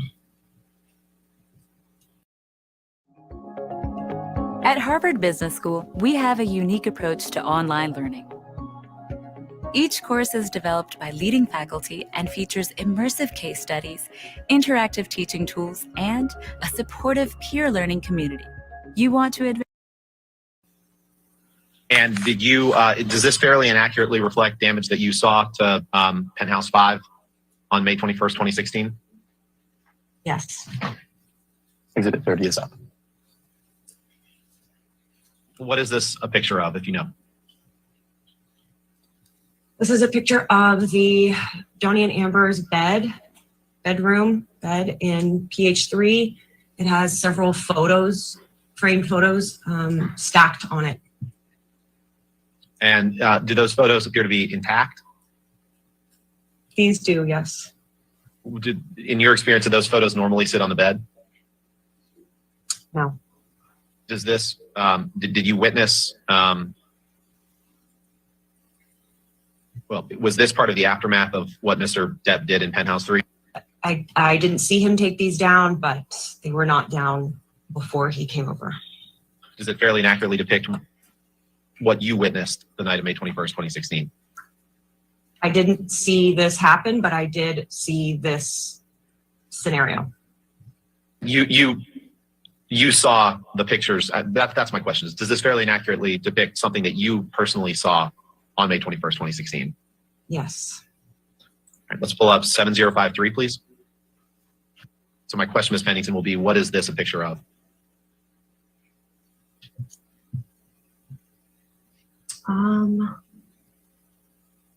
Can the info thing move off to the side? You know, no, I don't, not in this version of the pictures. So I apologize for that. If you need it zoomed in or out.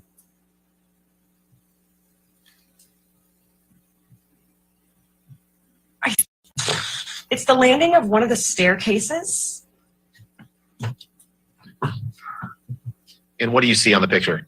It's broken glass and something spilled on the landing of one of the staircases. I can't tell if it's P3 or P5. Okay. Does this picture fairly and accurately depict something that you observed on the night of May 21st, 2016? Yes. Did you ever know Ms. Heard to smash glasses on staircases? No. Did you find that question vague and ambiguous, Ms. Pennington? No. Exhibit 32 is up.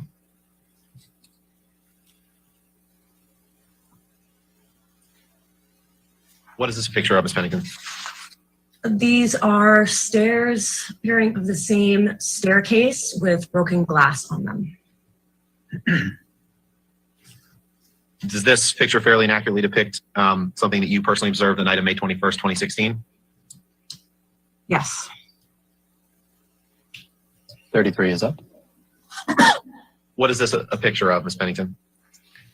This is a picture of the floor mat in front of the doors that would lead out to the balcony of PH3, and it has a broken, looks like top of a martini glass on it.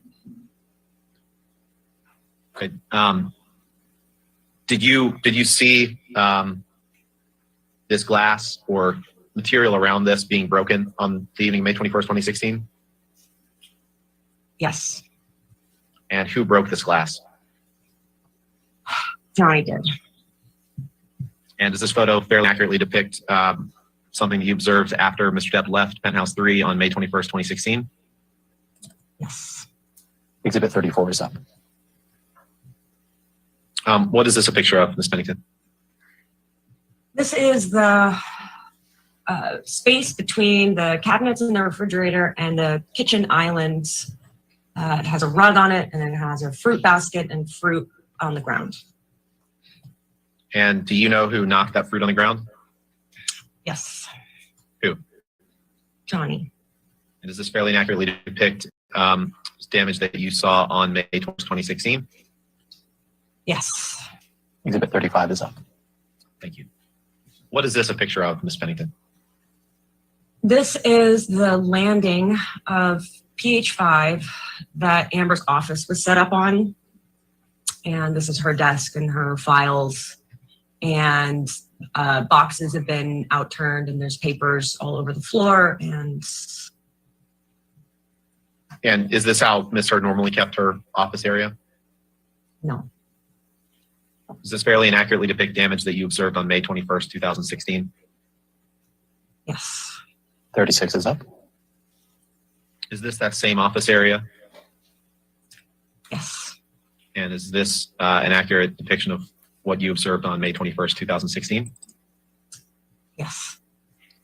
37 is up.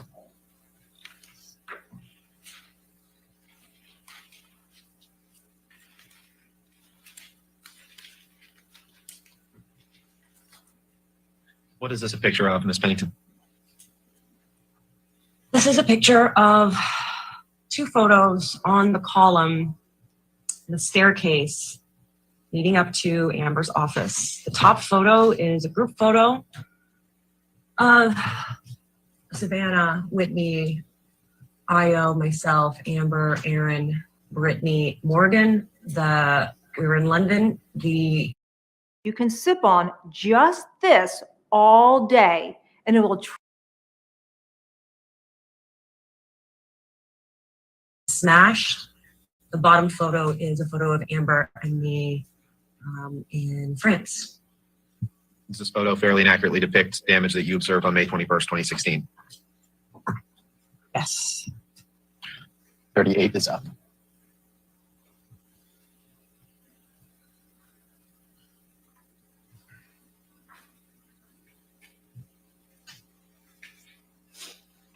What is this a picture of? Picture of a large bottle of wine on the floor. On May 21st, 2016? Yes. Is this the bottle he was swinging? If you know. I don't know. But it accurately depicts something you observed on May 21st, 2016? Yes. Did you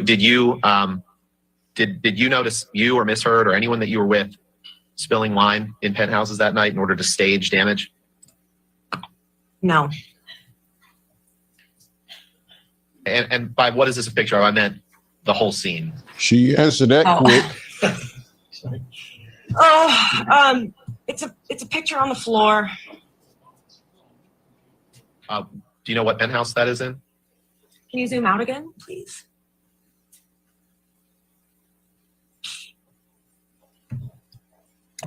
Three. Do Do you know who knocked this picture on the floor? I didn't see it knocked down. Did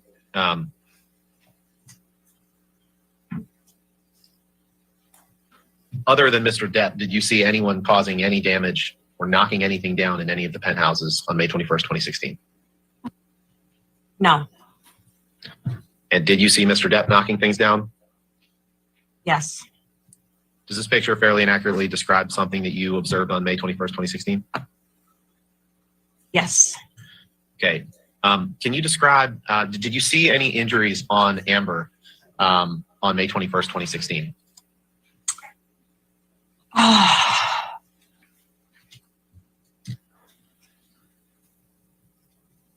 Just a swollen, like red swollen cheek.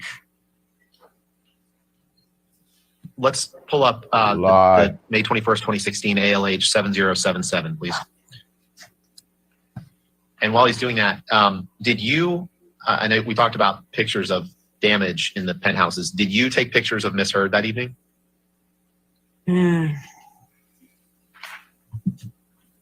Lie. I don't remember if it was me or Josh. Were you present when pictures were taken of Miss Heard on May 21st, 2016? Yes. Does this picture fairly and accurately reflect observations you made of Miss Heard on May 21st, 2016? Yes. 42 is up. It's hilarious picture that she remembers everything what Johnny did, but This not is everything Amber's she did. face. It's red. The right.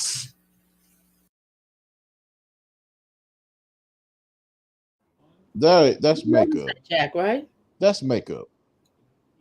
It is. It's makeup. No, because her face ain't swollen. That's makeup. But you just said a point that she remembers everything Johnny did, but you know she can't remember other things. She's full of baloney. Liar, liar. Your nose is growing. I resume.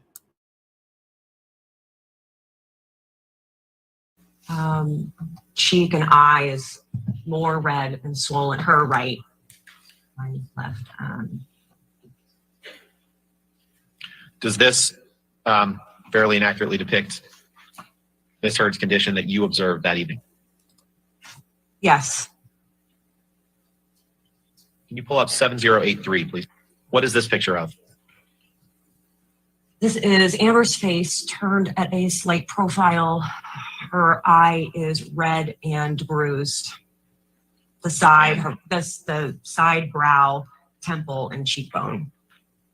Does this fairly and accurately depict Miss Heard's condition that you witnessed on May 21st, 2016?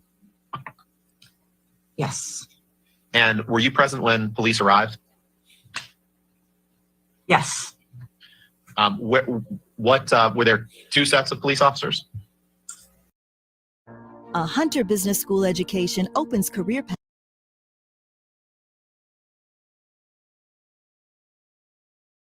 Yes. And what penthouse did they come in? Penthouse 3 both times. How close were you to the police officer? In the same room. Okay. Could you see damage that he had caused while you were standing there when the police officers were present? Yes. Did you ever hear Miss Heard say, express any financial motivations for wanting to remain in this relationship with Mr. Depp? No. Did Miss Heard ever express that if she went public against with what happened on May 21st, 2016, that she stood to gain financially from doing so? No.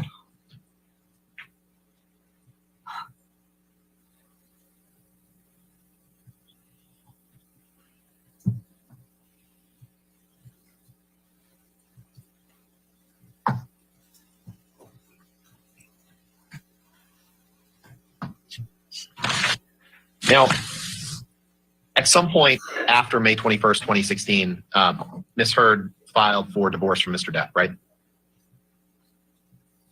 Correct. And at some point she filed for a domestic violence restraining order against him. Is that right? Yes. And I'm gonna come back to that line of questioning in a second, but before I forget, you mentioned Jerry and Sean Bett on the night of May 21st, right? Was there a space in the floor of the ECB where they would wait for Mr. Depp when he was in one of the penthouses? Yes. And what was that space?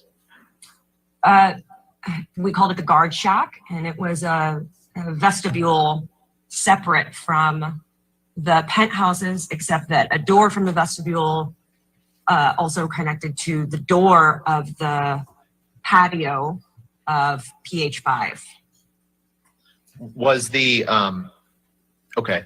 Was it if someone were in the vestibule or the guard shack, as you called it, would they have seen you go into penthouse 3 when Amber requested that you do so? No. Did you see Jerry or Sean or any security guards when you entered penthouse 3 that evening? No. Okay. Going back to the domestic violence restraining order, did you accompany Ms. Heard to court when she got that order? Yes. I'd like you to pull up, please, May 2016, Court Pennington 1292, please. And while he's doing that, do you know if Ms. Heard wore any makeup that morning? I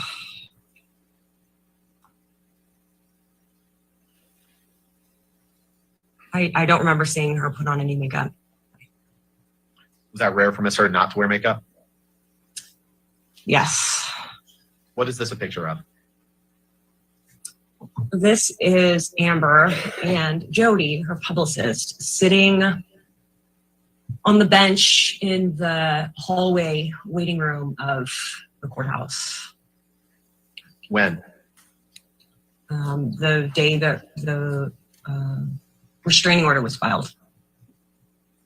Do you see any injuries on Ms. Heard? I do. Describe what you see. On her cheekbone, right cheekbone, is a bruise.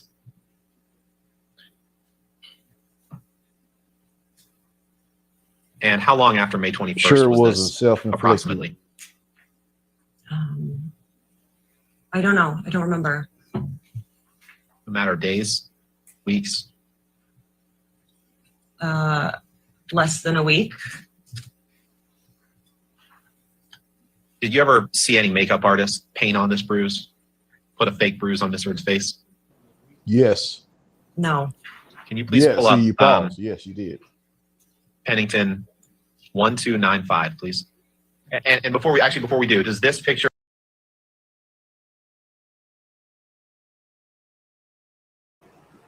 Jack, you're right. She's sitting there bold-faced lying. Look at her face. She's lying. I resume.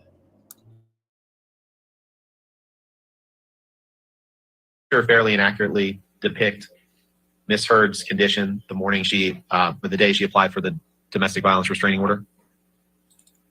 Yes. Do you know whether you took this picture? To the best of my recollection, I took that. And I'm going to ask you the same thing about this next picture, 1295.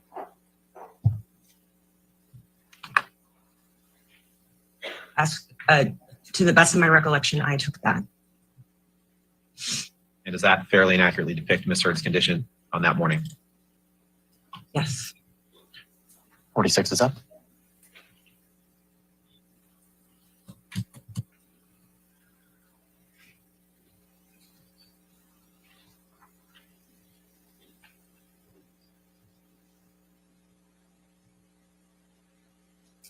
What is that a picture of?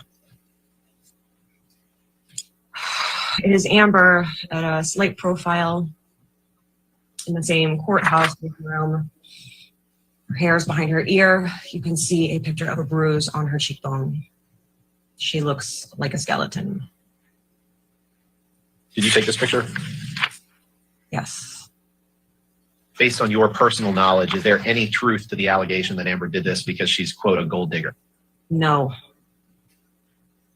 Ms. Pennington, you came to understand at some point, at some point, did you learn that Mr. Depp had lost the tip of his finger in Australia?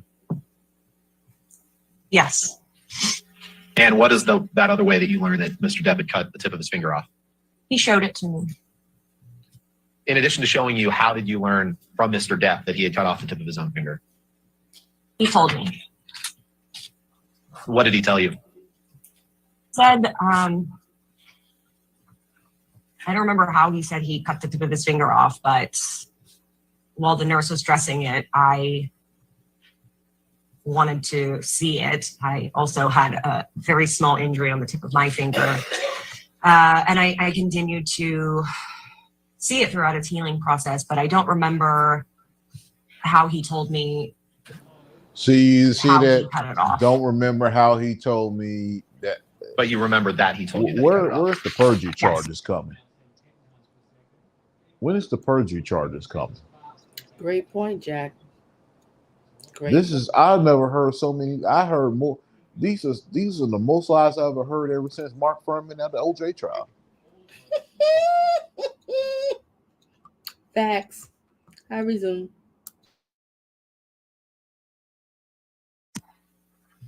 Ms. Pennington, I'll finish where we started, which is you've given a number of you've testified a number of times about the events that we talked about today, and I really appreciate you you being here today and talking about these. I know it was tough and it was emotional at times. Is there anything that you would change about any of the testimony that you've given today or previously about any of these events? No. And you've done your best every time you've testified about this to tell the full truth about everything that you know, everything that you saw, everything that you heard, everything that you've observed, right? I have done the very best to tell the absolute truth exactly as I remember it at all of the points of time.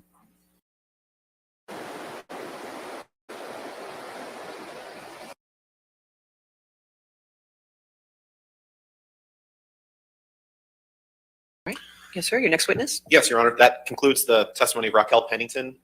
Ms. Hurd calls Joshua Drew as her next witness. Okay. And if we may approach just to discuss a couple All right. And that's by deposition, is that correct? It is by deposition, All right. yes, Your Honor. Okay.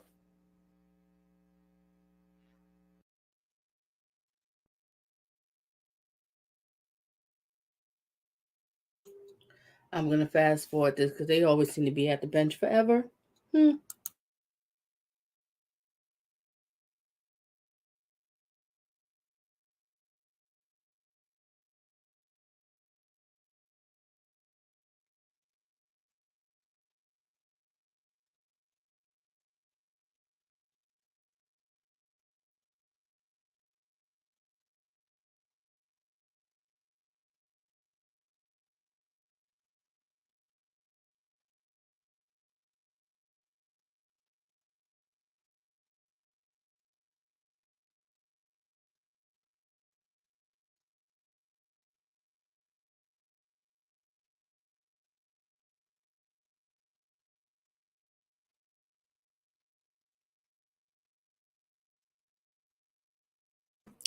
Ladies and gentlemen, I'm just fast forward them at the bench. They're not talking about anything. Everything is mute.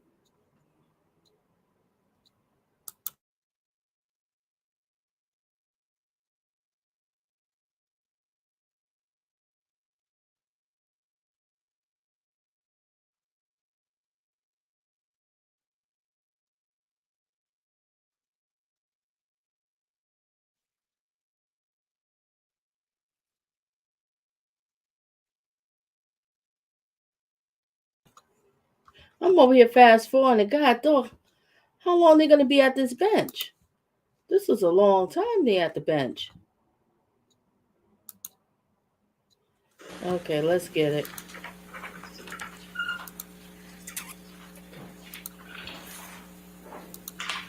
Okay, resuming.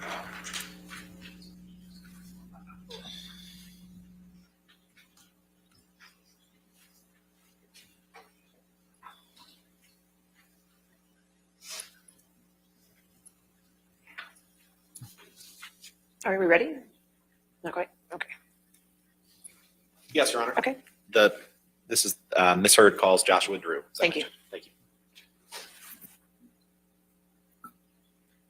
you. Do you live? Los Angeles. What is your occupation? I run my own hospitality development consulting.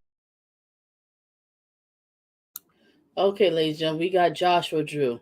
Let's see what this man has to say, because I missed so much today. Why is it dated November 19, 2019? Yeah, I guess that was before. You know the other clip that you had sent me? I think it was that. I don't know. That's a little bit weird. I'm trying to catch up. Ladies and gentlemen, I'm trying to catch up just like all y'all. I don't get it. But let's hear what's gonna happen, Jack. All right. My co-host tonight is the real Jack Newtown. Thank you for being here. Let's resume. Firm. Are you also a chef? Not anymore. What, if any, education have you had since high school? I have my associates of science in culinary arts. And from what institution? Johnson & Wales University. Did you receive a degree from there? I did. In what year? That would have been 2003. Who is Raquel Rose Pennington? My ex-wife. Okay. Annie gave us some help here. It's a deposition, so they are recorded way in advance. Oh, okay. So I guess the other guy, I think there was another guy that was on there later on. Okay, resume. I'm gonna put on a little bit of fast speed, but I think y'all be able to catch it. Resume.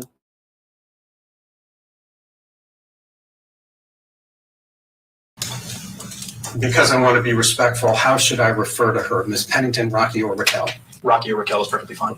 You were married to Rocky, so there came a time when you began to date Rocky, correct? Correct. When did you start dating Rocky? That would have been June of 2014. And did there come a time when you became engaged to Rocky? Correct. When was that? That would have been in summer of 2015.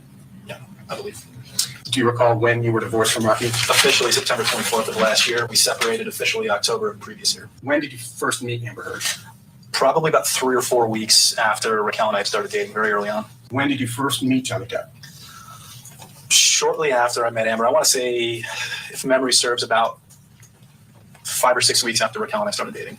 Again, I understand it was a long time ago, but do you recall under what circumstances you met him? Funny enough, I actually do very clearly. I had come over under the auspice of what was called Family Movie Night, and it was Amber and Johnny and Jack. I honestly don't remember whether Lily Rose was there. She might have come later at a certain point. And it was just us in their apartment eating burgers and watching movies. Since that time, on how many occasions have you seen and interacted with Johnny Depp from that very first time on movie night?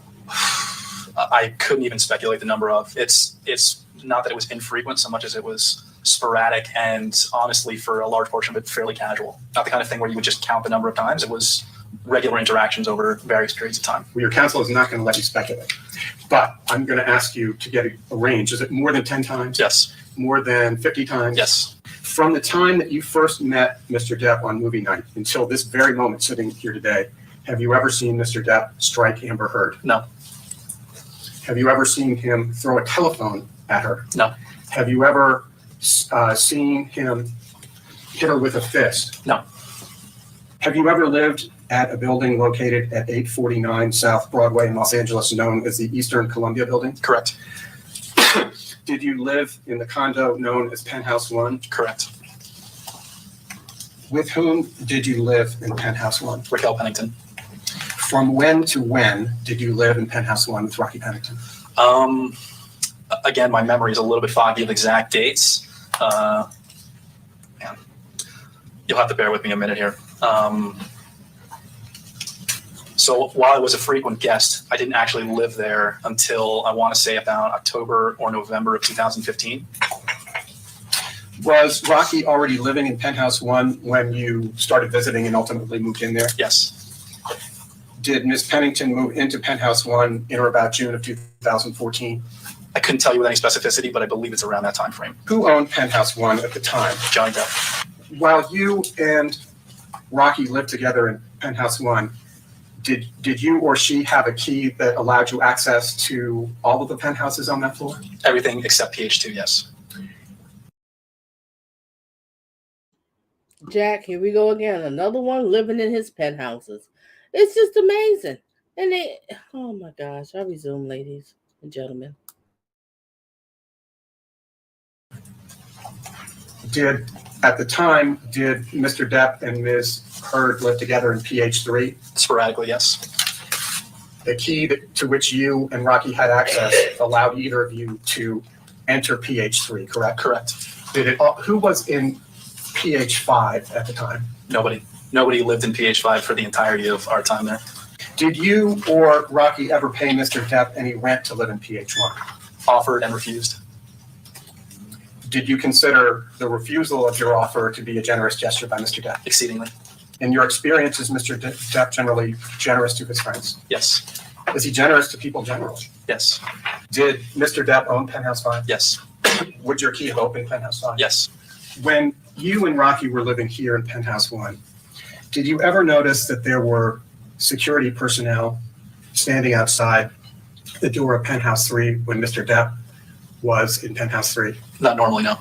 Did you ever see the security personnel standing outside of his door? On very rare occasion. Normally they were in a storage room off to the side of PH5. Moving aside from Mr. Bett and Mr. Judge, while you stayed at the East Columbia building, did you come to know any of the employees of the building? Casually. Who is Trinity Esparza? She was one of the front desk people. Did you have communications with her? In the course of living there, yes. Did you find her to be pleasant? No. How was she unpleasant? She was not particularly polite or accommodating to me or Raquel or any of Amber's friends. I wasn't there specifically, but I heard similar things from Amber and her interactions with her as well throughout the course of our time there. While you lived in Penthouse 1, did you have the opportunity to interact often with Amber Heard? Yes. Did you and Rocky see Ms. Heard frequently? Yes. Did you ever see her drinking alcohol? Yes. Did you ever see her drink to excess? Yes. Did you observe Amber Heard during her wedding to Mr. Depp at the Bahamas? Yes. Was she intoxicated at any time during the wedding weekend? Yes. As were we all. Did you ever hear at any time Amber Heard yell at Mr. Depp? Yes. On how many occasions? I couldn't tell you the number of occasions. Did you ever see her strike Mr. Depp? No. Did you and Rocky ever discuss the relationship between Amber Heard and Johnny Depp? Yes. On how many occasions? Honestly, probably hundreds, if not thousands. Mr. Drew, moving to April 21, 2016, do you recall that there was to have been a birthday celebration that night? Yes. Was that Amber Heard's birthday? Yes. Do you recall which birthday it was for her, how old she was? Were you recently?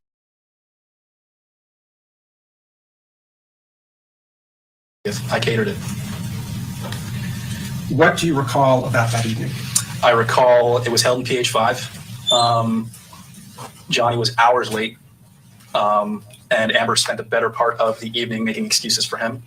And he came very obviously intoxicated and put on a show for everybody. And when the party was over, or we left, cleaned up, and the next morning we heard about what had transpired after the fact. So Johnny was supposed to have attended the dinner, correct? Correct. And at what time did the dinner begin? I don't recall. You and Rocky were guests at the dinner? Correct. Who else was invited to the dinner? Again, you'll have to forgive me, it was quite some time ago. I remember Amber's friend Brandon being there, Amber's friend Iggy, a rabbi. I want to say that Whitney was there as well. To be very honest, I can't say with specificity who else was there. When you say Whitney, are you referring to Whitney Heard? Correct. Is Whitney Heard Amber's younger sister? Correct. Putting aside the state for condition in which Johnny arrived, do you recall sitting here today approximately when Johnny arrived for dinner? I really couldn't tell you with any specificity, but I can say it was quite a few hours after the party had started. Did he provide any excuse or explanation to the group as to why he was late? No. Putting aside Mr. Depp's intake of alcohol that evening, had Miss Heard been drinking before Mr. Depp arrived? Yes. Do you know how much? Couldn't tell you. Did she seem intoxicated at any time during the evening? Yes. Did you see Amber Heard the next morning, April 22nd, 2016? I believe so, yes. Did you notice any marks on her face or elsewhere that morning? I don't recall.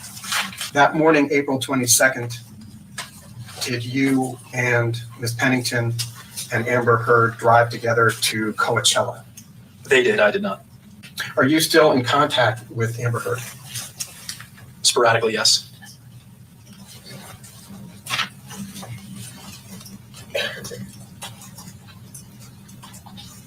And just to be clear, and I'm sorry to jump around, when you say, strike that, you say sporadically, how frequently you're in contact with her? We didn't speak for about 2 years following my divorce, and she reached out to me to make amends about, I want to say about 2 months ago, if memory serves. I'm going to come back to that. When you said you don't recall seeing marks on the morning of April 22nd, is that because you didn't see any marks on Ms. Heard, or you didn't see her at all that morning? I honestly don't recall the state of her the next morning. If memory serves, it was but that the girls were hustling to get everything together to go out to Coachella. So it was a pretty frantic morning. I couldn't say with any specificity whether I interacted with her that morning before they departed. And Mr. Drew, you said that Ms. Heard reached out to you. When did she reach out to you? Sometime in the last 2 months. What did she say when she reached out to you? The paraphrase, it was something akin to letting me know that, her and Raquel hadn't spoken in some time, and to tell me that she loved me and that she missed me, and she just wanted to make amends and, reconnect. Did she mention anything about this lawsuit? Not in the initial interaction.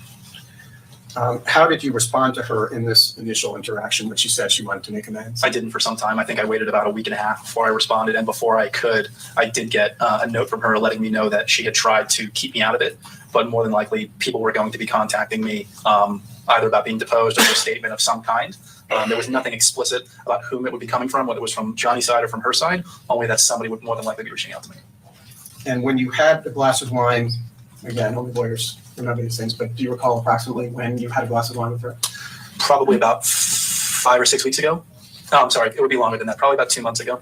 Mr. Drew, let's please change subjects and move to the evening of May 21, 2016, which you had referenced previously. Was Mr. Depp at the condo at the East Columbia building that day prior to the evening? Not to my knowledge. Did you see him arriving at the condo that night? No. Did you see Mr. Bett and Mr. Judge that evening? Yes. When did you first see them? I saw them when he ordered them to open the door to PH5 following the incident. When you say he, to whom are you referring? Johnny. Did you ever see them that night somewhere outside the door of PH3? No. Do you know whether she received a text from Amber Heard at 8:06 p.m.? I can't certify the time, but the text message itself and the receipt, yes. Were you with Rocky when she received that text? Yes. Wasn't she already in Penthouse 3 as of 8:06 p.m.? When she received the text, she was not in Penthouse 3. She was in Penthouse 5 with me. But again, I can't recall with specificity the exact time of these events. Any time, including that night, did you ever see Mr. Depp strike Rocky Pennington? No. That evening, did you see Mr. Depp smash bottles of wine? No. Did you see him break furniture? No. Did you see him kick a hole through a solid door? No. Do you recall when Mr. Depp, Mr. Bett, and Mr. Judge left the building? Hunger is here, and I needed it because my fridge is super empty. I'm gonna open the box.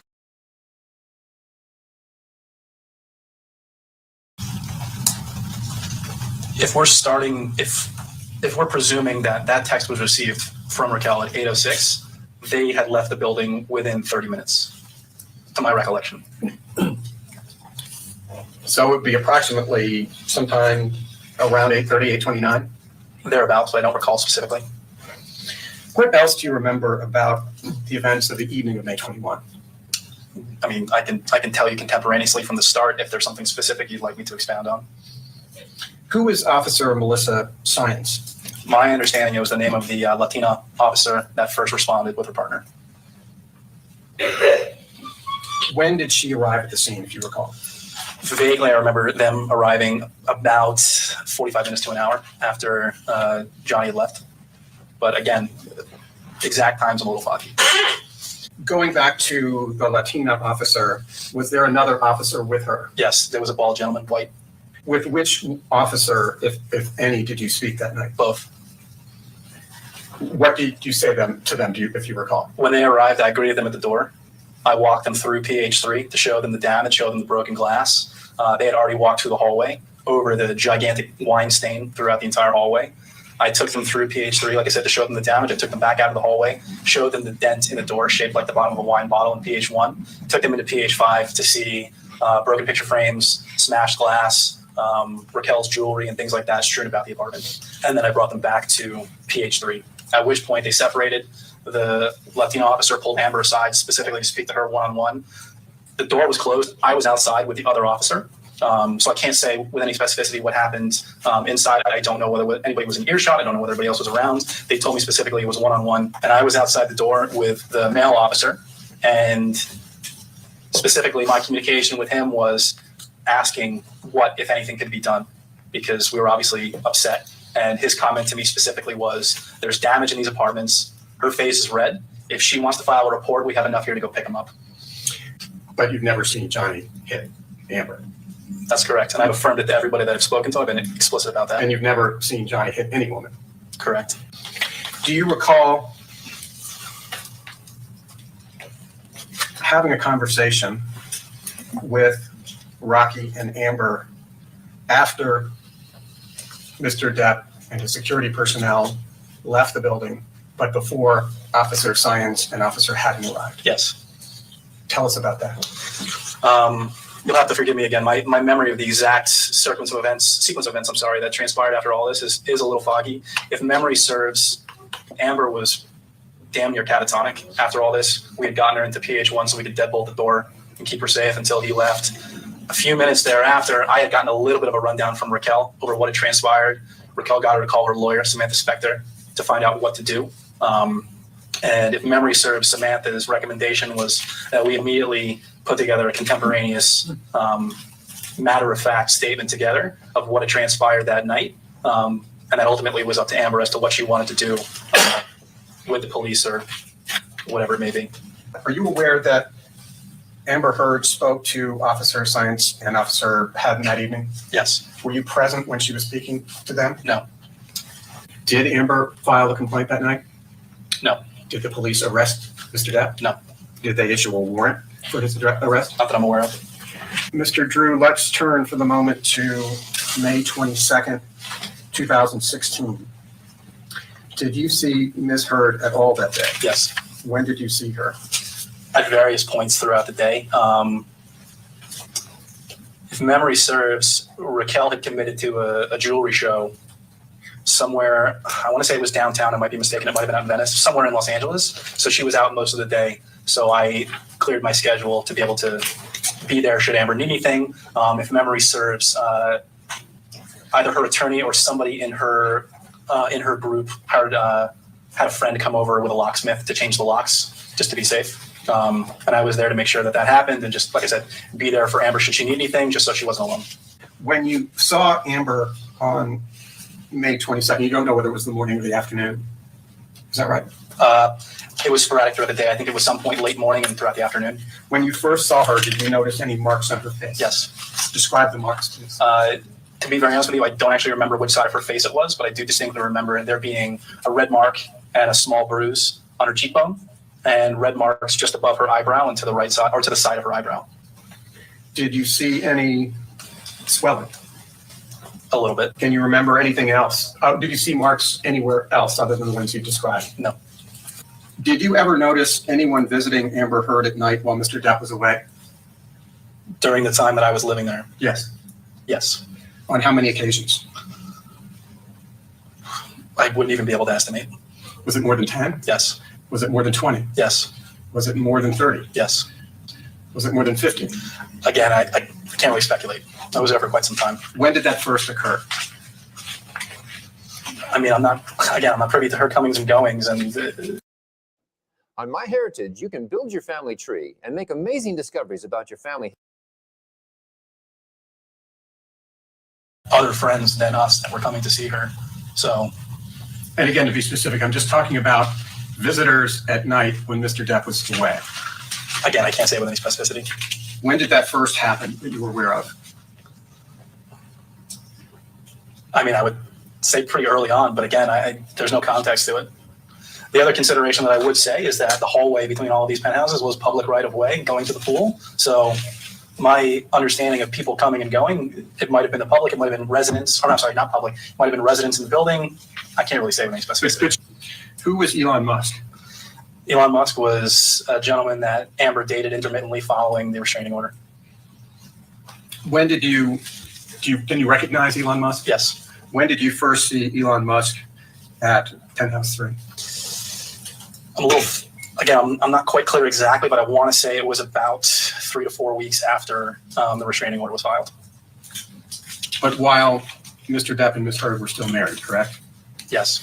After May 22nd, 2016, did you ever see any marks on Ms. Heard? Not to my knowledge, no. Would you please describe, as far as you can remember, what cleanup efforts were undertaken and by whom? Well, myself. In Penthouse 3, there was a number of pieces of broken glass and items strewn about the counters and the floor in the kitchen. Only in the kitchen, sort of around the kitchen island. In the hallway outside the penthouses was quite a bit of spilled wine. I don't believe we dealt with that at all. And then in PH5, all of Raquel's things have been strewn about pretty dramatically. So we did our best to sort of put that back together and pack everything back up. And there were things like piles of books and picture frames were broken, or piles of books were strewn out and picture frames were broken and things like that. We just picked the glass up off the floor so the dogs didn't get hurt. And I think we left everything else for the time being. Did you actually see who strewn about? That's not the right verb. But did you actually see the person who threw her clothes around? I didn't witness firsthand any destruction of any kind. Are you aware that Ms. Heard alleged that Mr. Depp hit her on or about December 15? Yes. What, if anything, do you know about that incident? So my recollection of that is Raquel and I had come back to the penthouses from where I don't recall specifically sometime, I want to say late afternoon, early evening. And Raquel was supposed to meet with Amber as soon as they came back. Amber had not been responding to her text messages for some time. So we let ourselves into PH3 together to go check on her and make sure everything was okay. When we came in, the kitchen was completely, I wouldn't say it's trash, but it was out of order, enough for something to be off. And then when we turned the corner on the section of counter next to the kitchen sink, there was something written on the counter, and I don't know, I can't remember what material it was. And to be honest, I can't actually recall exactly what was written. It was something very, very weird, like all was such a fraud or something akin to that. You never saw Mr. Depp strike Amber Heard on or about December 15, 2015, no. Correct? Correct.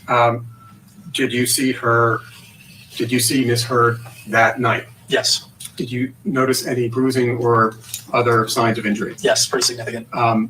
What did you observe?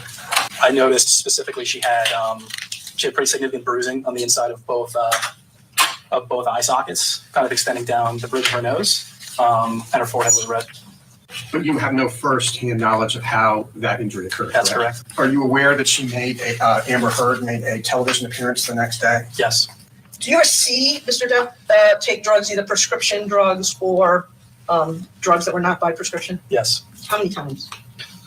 I can't speculate on the number of times, to be honest. There was some questioning before where people were asking you about emphasizing how many times. Is it fair to say more than 10 times? Yes. Fair to say more than 20 times? Yes. But to be very honest with you, he was also a very private person, and a lot of that behavior was done in private. I didn't witness a lot of it. Did you ever hear Mr. Depp yell at Ms. Heard? Yes. Can you tell me when you recall that and what happened? I can't say with any specificity the number of times. There was one incident specifically that I do recall.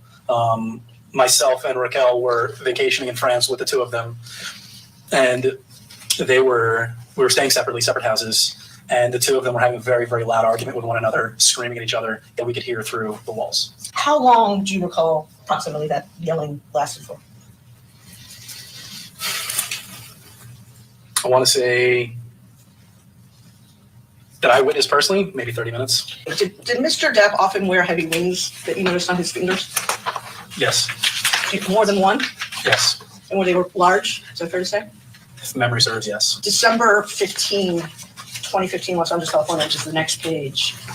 And you'll see in paragraph 23, in case it refreshes your recollection, there's a specific reference to Rocky.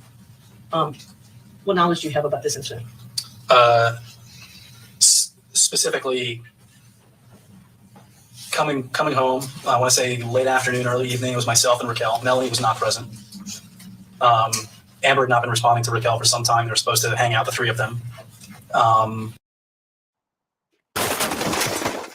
Were you recently injured in a... So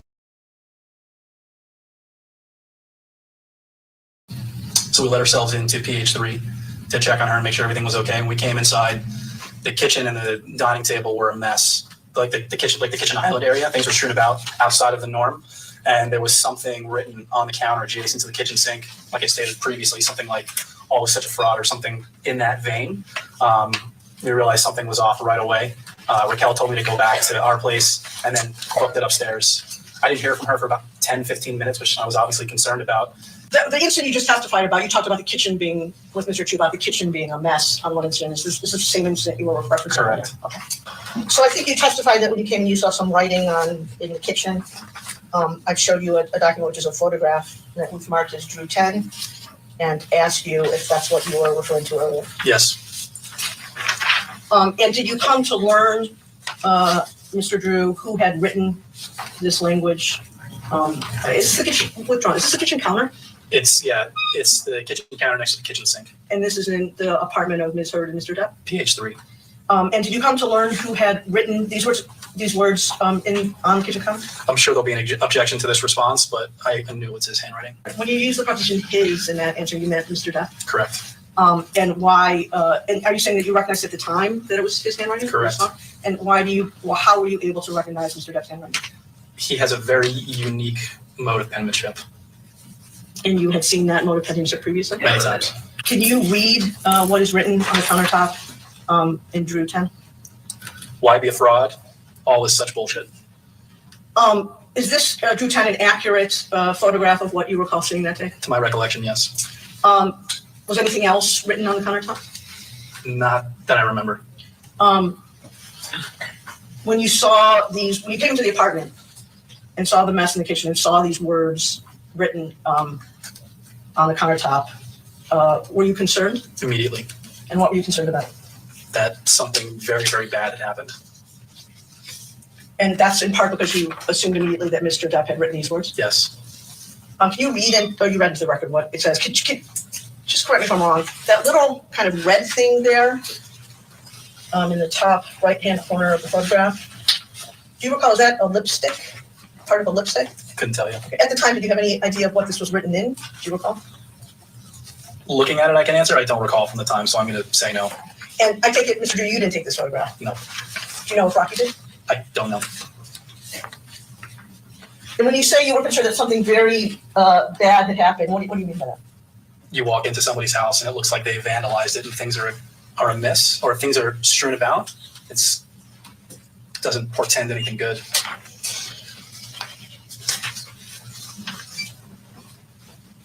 Did you go anywhere else in Mr. Depp and Ms. Hurd's apartment other than the kitchen that day? The living room later.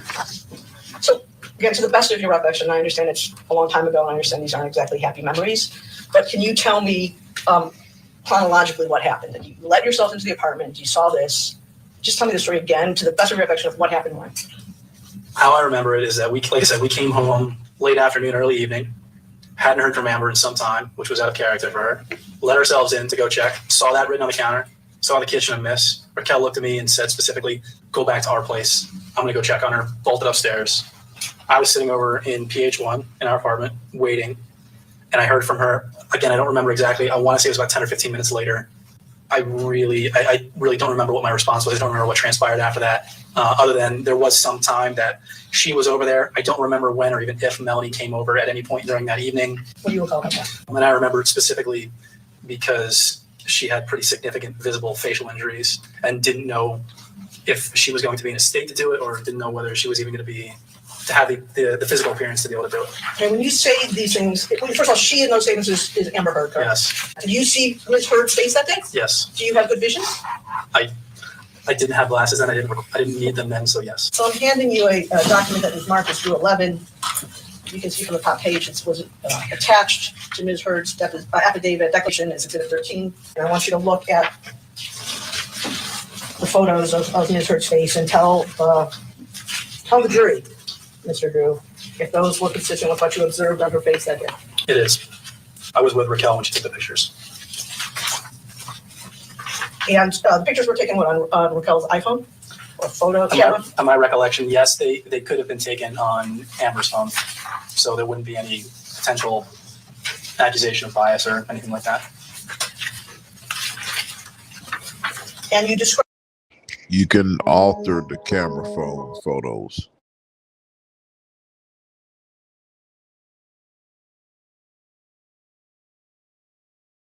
Earlier to Mr. Chu that there was, as I recall, kind of color under both of her eyes. Yes. And I say her, I mean Ms. Heard. If you look at the 1, 2, 3, 4, 5, 6 photo, this one, I'm going to hold it up. Yes. Did you personally observe that day this injury on Ms. Heard's face? I did. In December 2015? I did. And you said before you were there when Ms. Pennington was taking the photos? Yes. There's a couple more photos in there. It looks like there's a busted lip.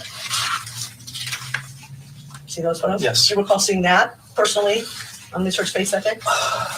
Honestly, I don't remember without looking at this photo, so I'm more comfortable saying I don't know. Okay. Mr. Drew, were you there? Just to refresh your recollection, you were there when all of these photos were taken, or just the photos of the face? I can't say definitively.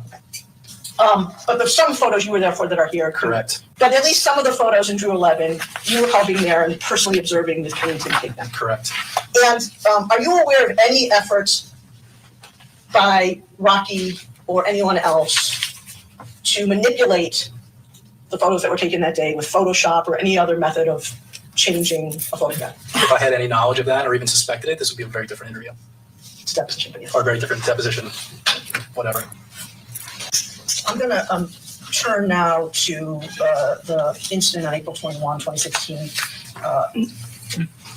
in connection with Ms. Heard's birthday party. I guess it was her 30th birthday party. What I'd like, if you can, Mr. Drew, is for you to tell me in your own words, again, separate and apart from anything that's in Ms. Heard's declaration, what you recall happening that day and what you did, saw, and observed.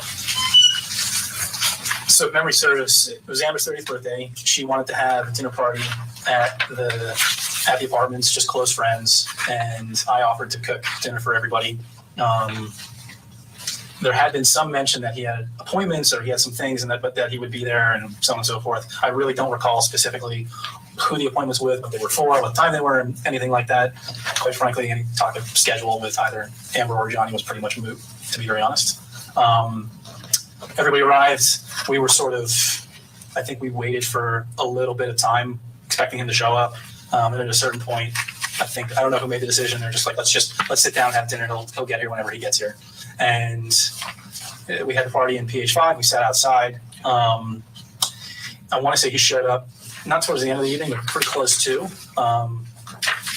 Again, it's just my observation, but it appeared that he was inebriated in some way. I won't say whether he'd been drinking on pills or whatever it was, but it did have the appearance that he was inebriated in some way. She did not react to it. She being Amber, yeah, played nice. He sat down, and honestly, the rest of the evening was quite pleasant. He does what he always does when he comes and sits down at dinner, is put on a show and connect with everybody and, be entertaining, be pleasant and polite, and heard the same thing. You would have never known that there was an issue. And then I didn't hear anything until the next morning. And I knew that there was a scramble. The girls were leaving the next day for Coachella, which I did not attend with.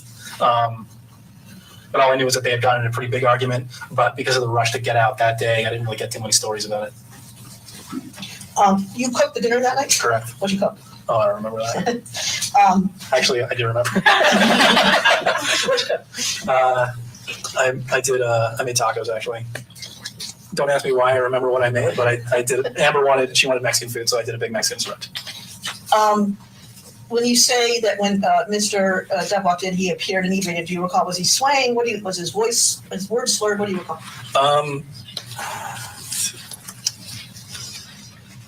Because I had come to know him pretty well at that point, he was prettle good at hiding it with people who didn't know him all that well. But you could sort of see that if you spend enough time around with him, you could see the little ticks, slurring his words a little bit extra, swaying, being a little bit more discombobulated, and being a little bit more, what's the word? Like just gregarious and loose. It's not his normal mode. Okay, I hate to go back into what I'm going to refer to as the poop incident. I think you testified earlier that you observed on a number of occasions dog poop or dog pee in Mr. Depp and Ms. Hurt's apartment. Is that correct? In perpetuity. When you say in perpetuity, what do you mean? It's pretty much constant. I've cleaned up my fair share in that apartment. And I think you testified that the dogs weren't trained to only poop on the sidewalk. They weren't trained at all. They had to run, and they'd be left at home for large portions of the day sometimes. And if there was nobody there to take care of them, and at some point, there was pee and poop on everything: couches, sofas, chairs, the bed, you name it. So let's go to the May 21 incident, which is covered on pages 10 through 13. This is from Drew 7. Again, same thing that we did for April 21. I would like it, Mr. Drew, if you could just tell me the story of your role, what you saw, what you observed, what you did, chronologically in connection with this incident. I don't remember what day of the week it was. It was either a Friday or Saturday. I want to say it was a Saturday because I was not in the office. Raquel had her first jewelry show the next day, and the plan was for her and her friend Liz, who would come over to help her specifically get set up for this. Amber was around. They were going to sit in PH5 and do yoga and paint and make necklaces and things like that. And I was sort of in and out most of the day, hanging out with them. And pretty rapidly thereafter, I don't think it was more than like 10 or 15 minutes before I heard a door open in the hallway. And a couple seconds later, I heard a really, really loud slam, which I later learned was a wine bottle being smashed into our door, PH1. And then I heard keys jingling and Johnny shouting at one of his security to open this. Is it all right if I swear? I mean, I'm telling you here. That's okay. Did you say the words exactly as they were said? As I remember, he said, "Open this fucking door, get me in here." And he came in, caught eyes with me right away, and beeline for me, screaming, cursing, spitting in my face. I walked calmly to leave, realized I had forgotten my keys and the dog, so I turned around and walked back to go get both. He stayed and followed with me, walking, pacing, screaming, cursing, spitting in my face, and I left calmly. At that point, Liz was still in the apartment, and the last look I saw of her is that she bolted around the corner and went upstairs to hide from him. Had Mr. Depp ever done this to you before? No. How close was he to you when he entered your apartment and was screaming at you? Close enough for it to be aggressive. Within a foot? Yes. And you said that you originally heard him say, open the fucking door. When he was spitting and screaming at you, what you were fucking saying? Couldn't tell you. Honestly, it sounded like gibberish. At that point, I don't think I was really hearing anything. It was just, how can I get the hell out of here without something else happening? Because quite frankly, even though he's standing there in front of my face, he's also got, 2 bodyguards right there with him that are bigger than me. What's really going to happen here? What were you feeling when this was going on? I'm not trying to. I don't think, honestly, I didn't feel threatened. I'll say that flat out. It seemed really, really silly. I wasn't really surprised. I just wanted to get out and make sure that the girls were okay. And sometimes you can say someone's spitting at you because they're performing on a stage and they're. He wasn't actively spitting in my face. It was just the nature of how close he was and the way in which he was acting. Okay, so you go get your keys. You guys have your own dog, I take it? Yes. You got your dog. You go out. What happens next? I walked out of the hallway, and to be very, very candid, I don't remember in this instance whether I went to PH3 to go check on them or whether I went into PH1. The sequence of events after that as to when I actually got to Raquel and Amber or whether they came to me, I really don't remember that sequence of events offhand. I couldn't tell you. So when you got to Raquel and Amber, what did you observe? I remember first speaking to them specifically in PH1 in our place, but how it is we got there, I don't remember. I remember deadbolting the door, and Amber was catatonic. She was just 1,000 yard stare, just done. And Raquel was trying to calm down herself. And I was just, what the fuck just happened? And she started to recount a little bit, and I went right out the door and started banging on the door to do something regrettable. He was already gone at that point. Just so I understand it, you banged on the door. PH5. I'm going to go to Drew 1 if you don't mind. Your incredible architectural drawing, Mr. Drew. So tell me where he was, where you went. I was in here when Johnny came in. Doors right here. The witness should reflect. The record should reflect the witness put in PH5. Door was right there. This is in PH5. The living room's a little bit larger. I came out of the door to PH1, right smack in the middle, and I went back, started banging on the door to PH5, assuming he was still in there, but they were already gone. So what sparked you to go back to try to go after Mr. Depp was hearing from Rocky that Mr. Depp had pushed her, correct, as opposed to Ms. Hurt. Correct. By the time you got over there, he'd already left. Yes. We want to be there for those we love.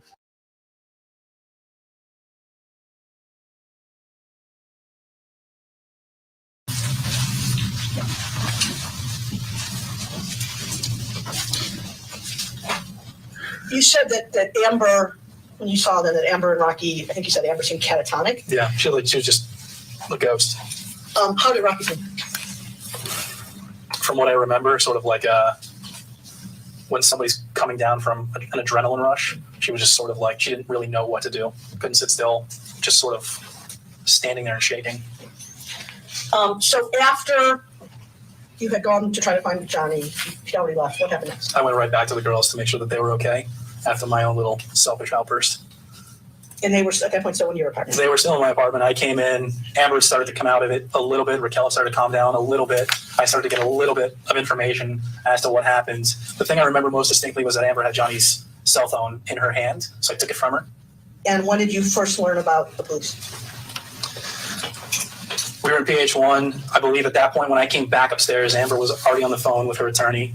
We went back to go take pictures of all the damage, took pictures of the wine stain and the whole. Is that the first time you saw the damage in her place, or had you already seen it in kind of the back and forth? Again, I'm a little foggy on that. I can't say definitively whether I've seen it before or whether that was when I saw it for the first time. So we took her back to PH3. We took photos of the damage inside. And I want to say the first responders came pretty shortly thereafter. Maybe, again, I'm really guessing here. I want to see 20 or 30 minutes at the most. The first set of police officers who were there, how long do you recall them staying? Maybe 15 minutes. I was asked to greet the officers specifically because Amber didn't want to file a report, and I said that I would speak to them to see if I could, get them to leave and say that everything's okay, even though we all knew that there was no way they could do that. I told her that I would go and greet them first. Okay, so two questions. Why did you know that there was no way they could do that? Let me ask you that question first. Survivor of domestic violence myself. What was your understanding of why she didn't want to have him? She was still protecting him. What else, if anything, Mr. Drew, do you remember either the female Hispanic police officer or the Caucasian gentleman saying anything? I remember I was the one who walked them through PH3 where the original incident had occurred. I showed them the broken glass. They had already walked over the wine stain in the hallway, or the big spill of wine, and I showed them the bolt in the door. You could see looked like the bottom of a wine bottle. I took them into PH5 and showed them through. Their communication to me throughout was me just pointing things out to them. The Caucasian police officer pulled me outside solo. I can't say what happened internally, so I don't know whether anybody was in earshot, whether it was just Amber and the officer having a one-on-one, or whether there was anybody else around them. I don't know what was said either, specifically outside of what I might have heard secondhand, which has already been talked about ad nauseum. You have in front of you, Mr. Drew, a series of photographs that we've marked as Drew 13. And I think I'm just going to take you through them one by one, if that's okay with you. I'm going to ask you if you remember, if you can tell me what these photos are. These are photos taken of her the night of the incident. Who took the photos?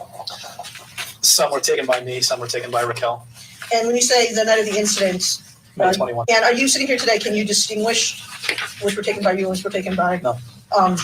Were you present when they were all taken? I can't say that definitively. Okay. Were you present when photos were taken of Ms. Hurd's face, like you see on the first page of this? Yes.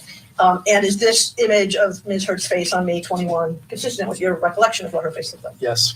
And am I correct that unlike, it's a little hard to see because there's shadow on the right, but unlike the prior incident that we looked at where there were photos, here the injury looks like it's mostly on one side. Correct. Let's look at the next photo. Tell me if you can remember, if you can identify with them. These are pictures pulled off the wall and placed onto their bed in their bedroom. Let's go to the next photo where it's clearer. Do you recall seeing this on the night of May 21? Yes, this is on the column in PH5 going up the stairs. And there, the glass on the pictures was shattered? Yes. Starting with the first photo of Ms. Hurd's face, is that what Ms. Hurd's face looked like when the police arrived? Yes. With the next photo of the pictures on the bed and the broken picture frame on the wall, did you show these to you personally show these to the first group of police officers that night? Honestly, this one, I really can't say whether I did show them to the officers. I don't recall this. Just so the record is clear, you're pointing to the photos on the bed. Correct. What about the photos on the wall? The third photo, yes, I showed them personally. For the photos on the wall, you had been in the apartment prior to this? Yes. Was the glass broken when you had last been in the apartment? Okay. Go to the next. This is broken glass. I believe this is from the landing directly beneath the photo shown in the third photo. And it's a landing on a staircase? Yes. Did you show, was that photo taken by either you or Rocky? Yes. Did you show that glass to the police officers who came, the first group of police officers who came that night? Yes, I did. Next photo. If you noticed your body starting to ache, your hair starting to thin or fall out, uncomfortable weight gain, regardless.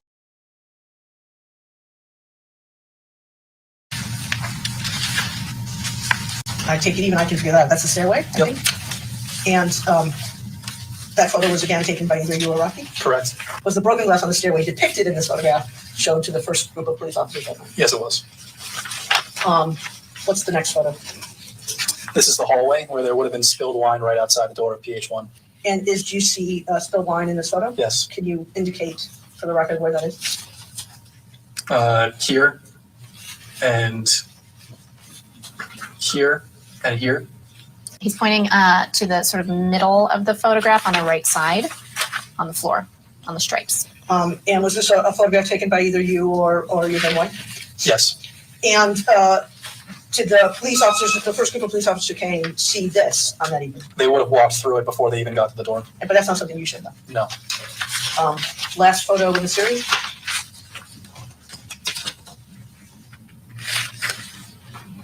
Can you tell me what that is? That is a wine bottle and spilled wine on the floor. Is this a photo that was taken by either you or Rocky? Yes. Is this something that you showed the first group of police officers that evening? Yes. Which apartment is this in? I believe this is in PH5. Which room? In a living room. As I asked with the other series of photos that we saw, first of all, are you aware of anyone who made any efforts to Photoshop or otherwise manipulate these photos to make the incident and the circumstances look worse than they were? Not to my knowledge. Do you have any understanding that evening that looking at the first photo of Ms. Heard's face that anyone had somehow put makeup on her face to make it look like she had an injury under her eye? No. With respect to these photographs generally that we've looked at in Drew 13, was there any effort to stage the photographs in any way? Absolutely not. And do you know how the photographs got ultimately to Ms. Heard? I do not. So I think you testified earlier with Mr. Chu, Mr. Drew, so I'm rhyming here, that you were in contact in the building with Ms. Heard on the day of May 22nd. Yes. And I'll represent to you that the photos in Drew 14 were taken on that day. Sitting here today, do you know who took these photos? We're talking about the two I have in front of me right now? Yeah. It was either me or Raquel. Is this consistent with your recollection of how Ms. Heard looked the next day on May 22nd? Yes. Did you see Ms. Heard's face on May 22nd? Yes. Did you or your ex-wife take photos of Ms. Heard's face on that day? Yes, my recollection. And similar to questions I've asked in the past, was any effort made to stage those photos in any way? Not to my knowledge, no. Was any effort made to put makeup on Ms. Heard's face to make the injuries look redder or more serious? Not to my knowledge, no.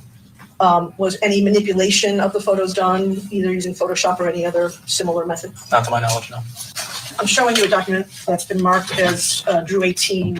I'm directing your attention to the photos there and asking if you can identify where these photos were taken. The photo on the first page, honestly, I'm not sure. I don't really remember which stairwell this was from which penthouse. Each penthouse had a stairwell? Yes. Okay. Next one. Both of these photos are taken from PH5 where Amber's closet was located, or what Amber used as her closet, I should say. Next page, same thing, Amber's closet. Same thing. Next page, at least the top one.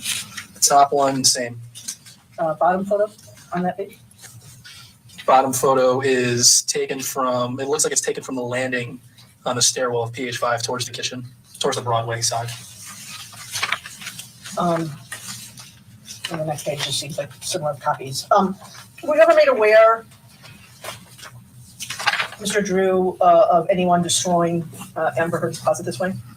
Not to my knowledge. Are you aware of any efforts between and among Rocky Pennington, Io Tillett, Melanie Iglesias, Elizabeth Mars, or Amanda DeCadenet to, quote, get their story straight? Not to my knowledge. Have you had any outreach from any of those people that I just mentioned to you to coordinate your story or your recollection or your testimony about the things you testified here today?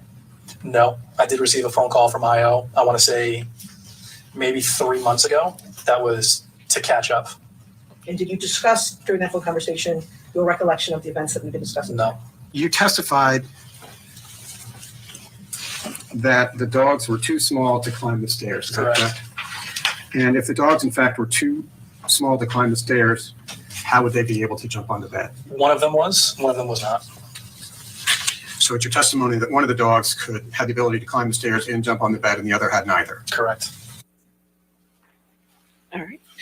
Ladies and gentlemen, that completes the testimony of that witness. So we'll go ahead and have our lunch break. Again, during your hour lunch break, do not discuss the case with anybody. Don't do any outside research, okay? Thank you. We'll see you in an hour.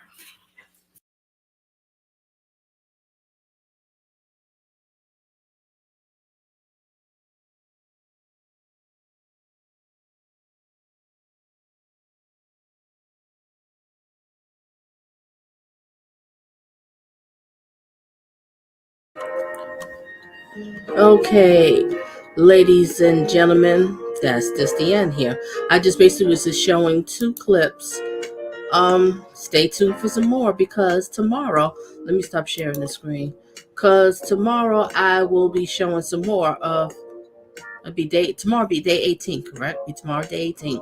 So on day 18, I'll show some clips in the evening. So it'll be around between 7:30, 8 o'clock at night Eastern time. So you're welcome to come back again tomorrow.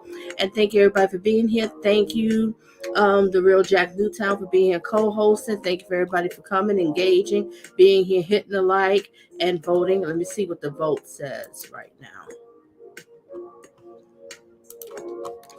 All right, let me read the vote before I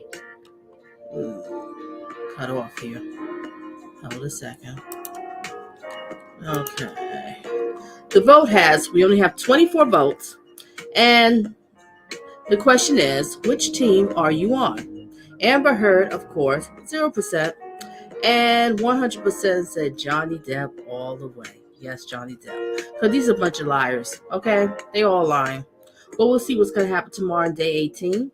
So I'm going to close out, finish off this song.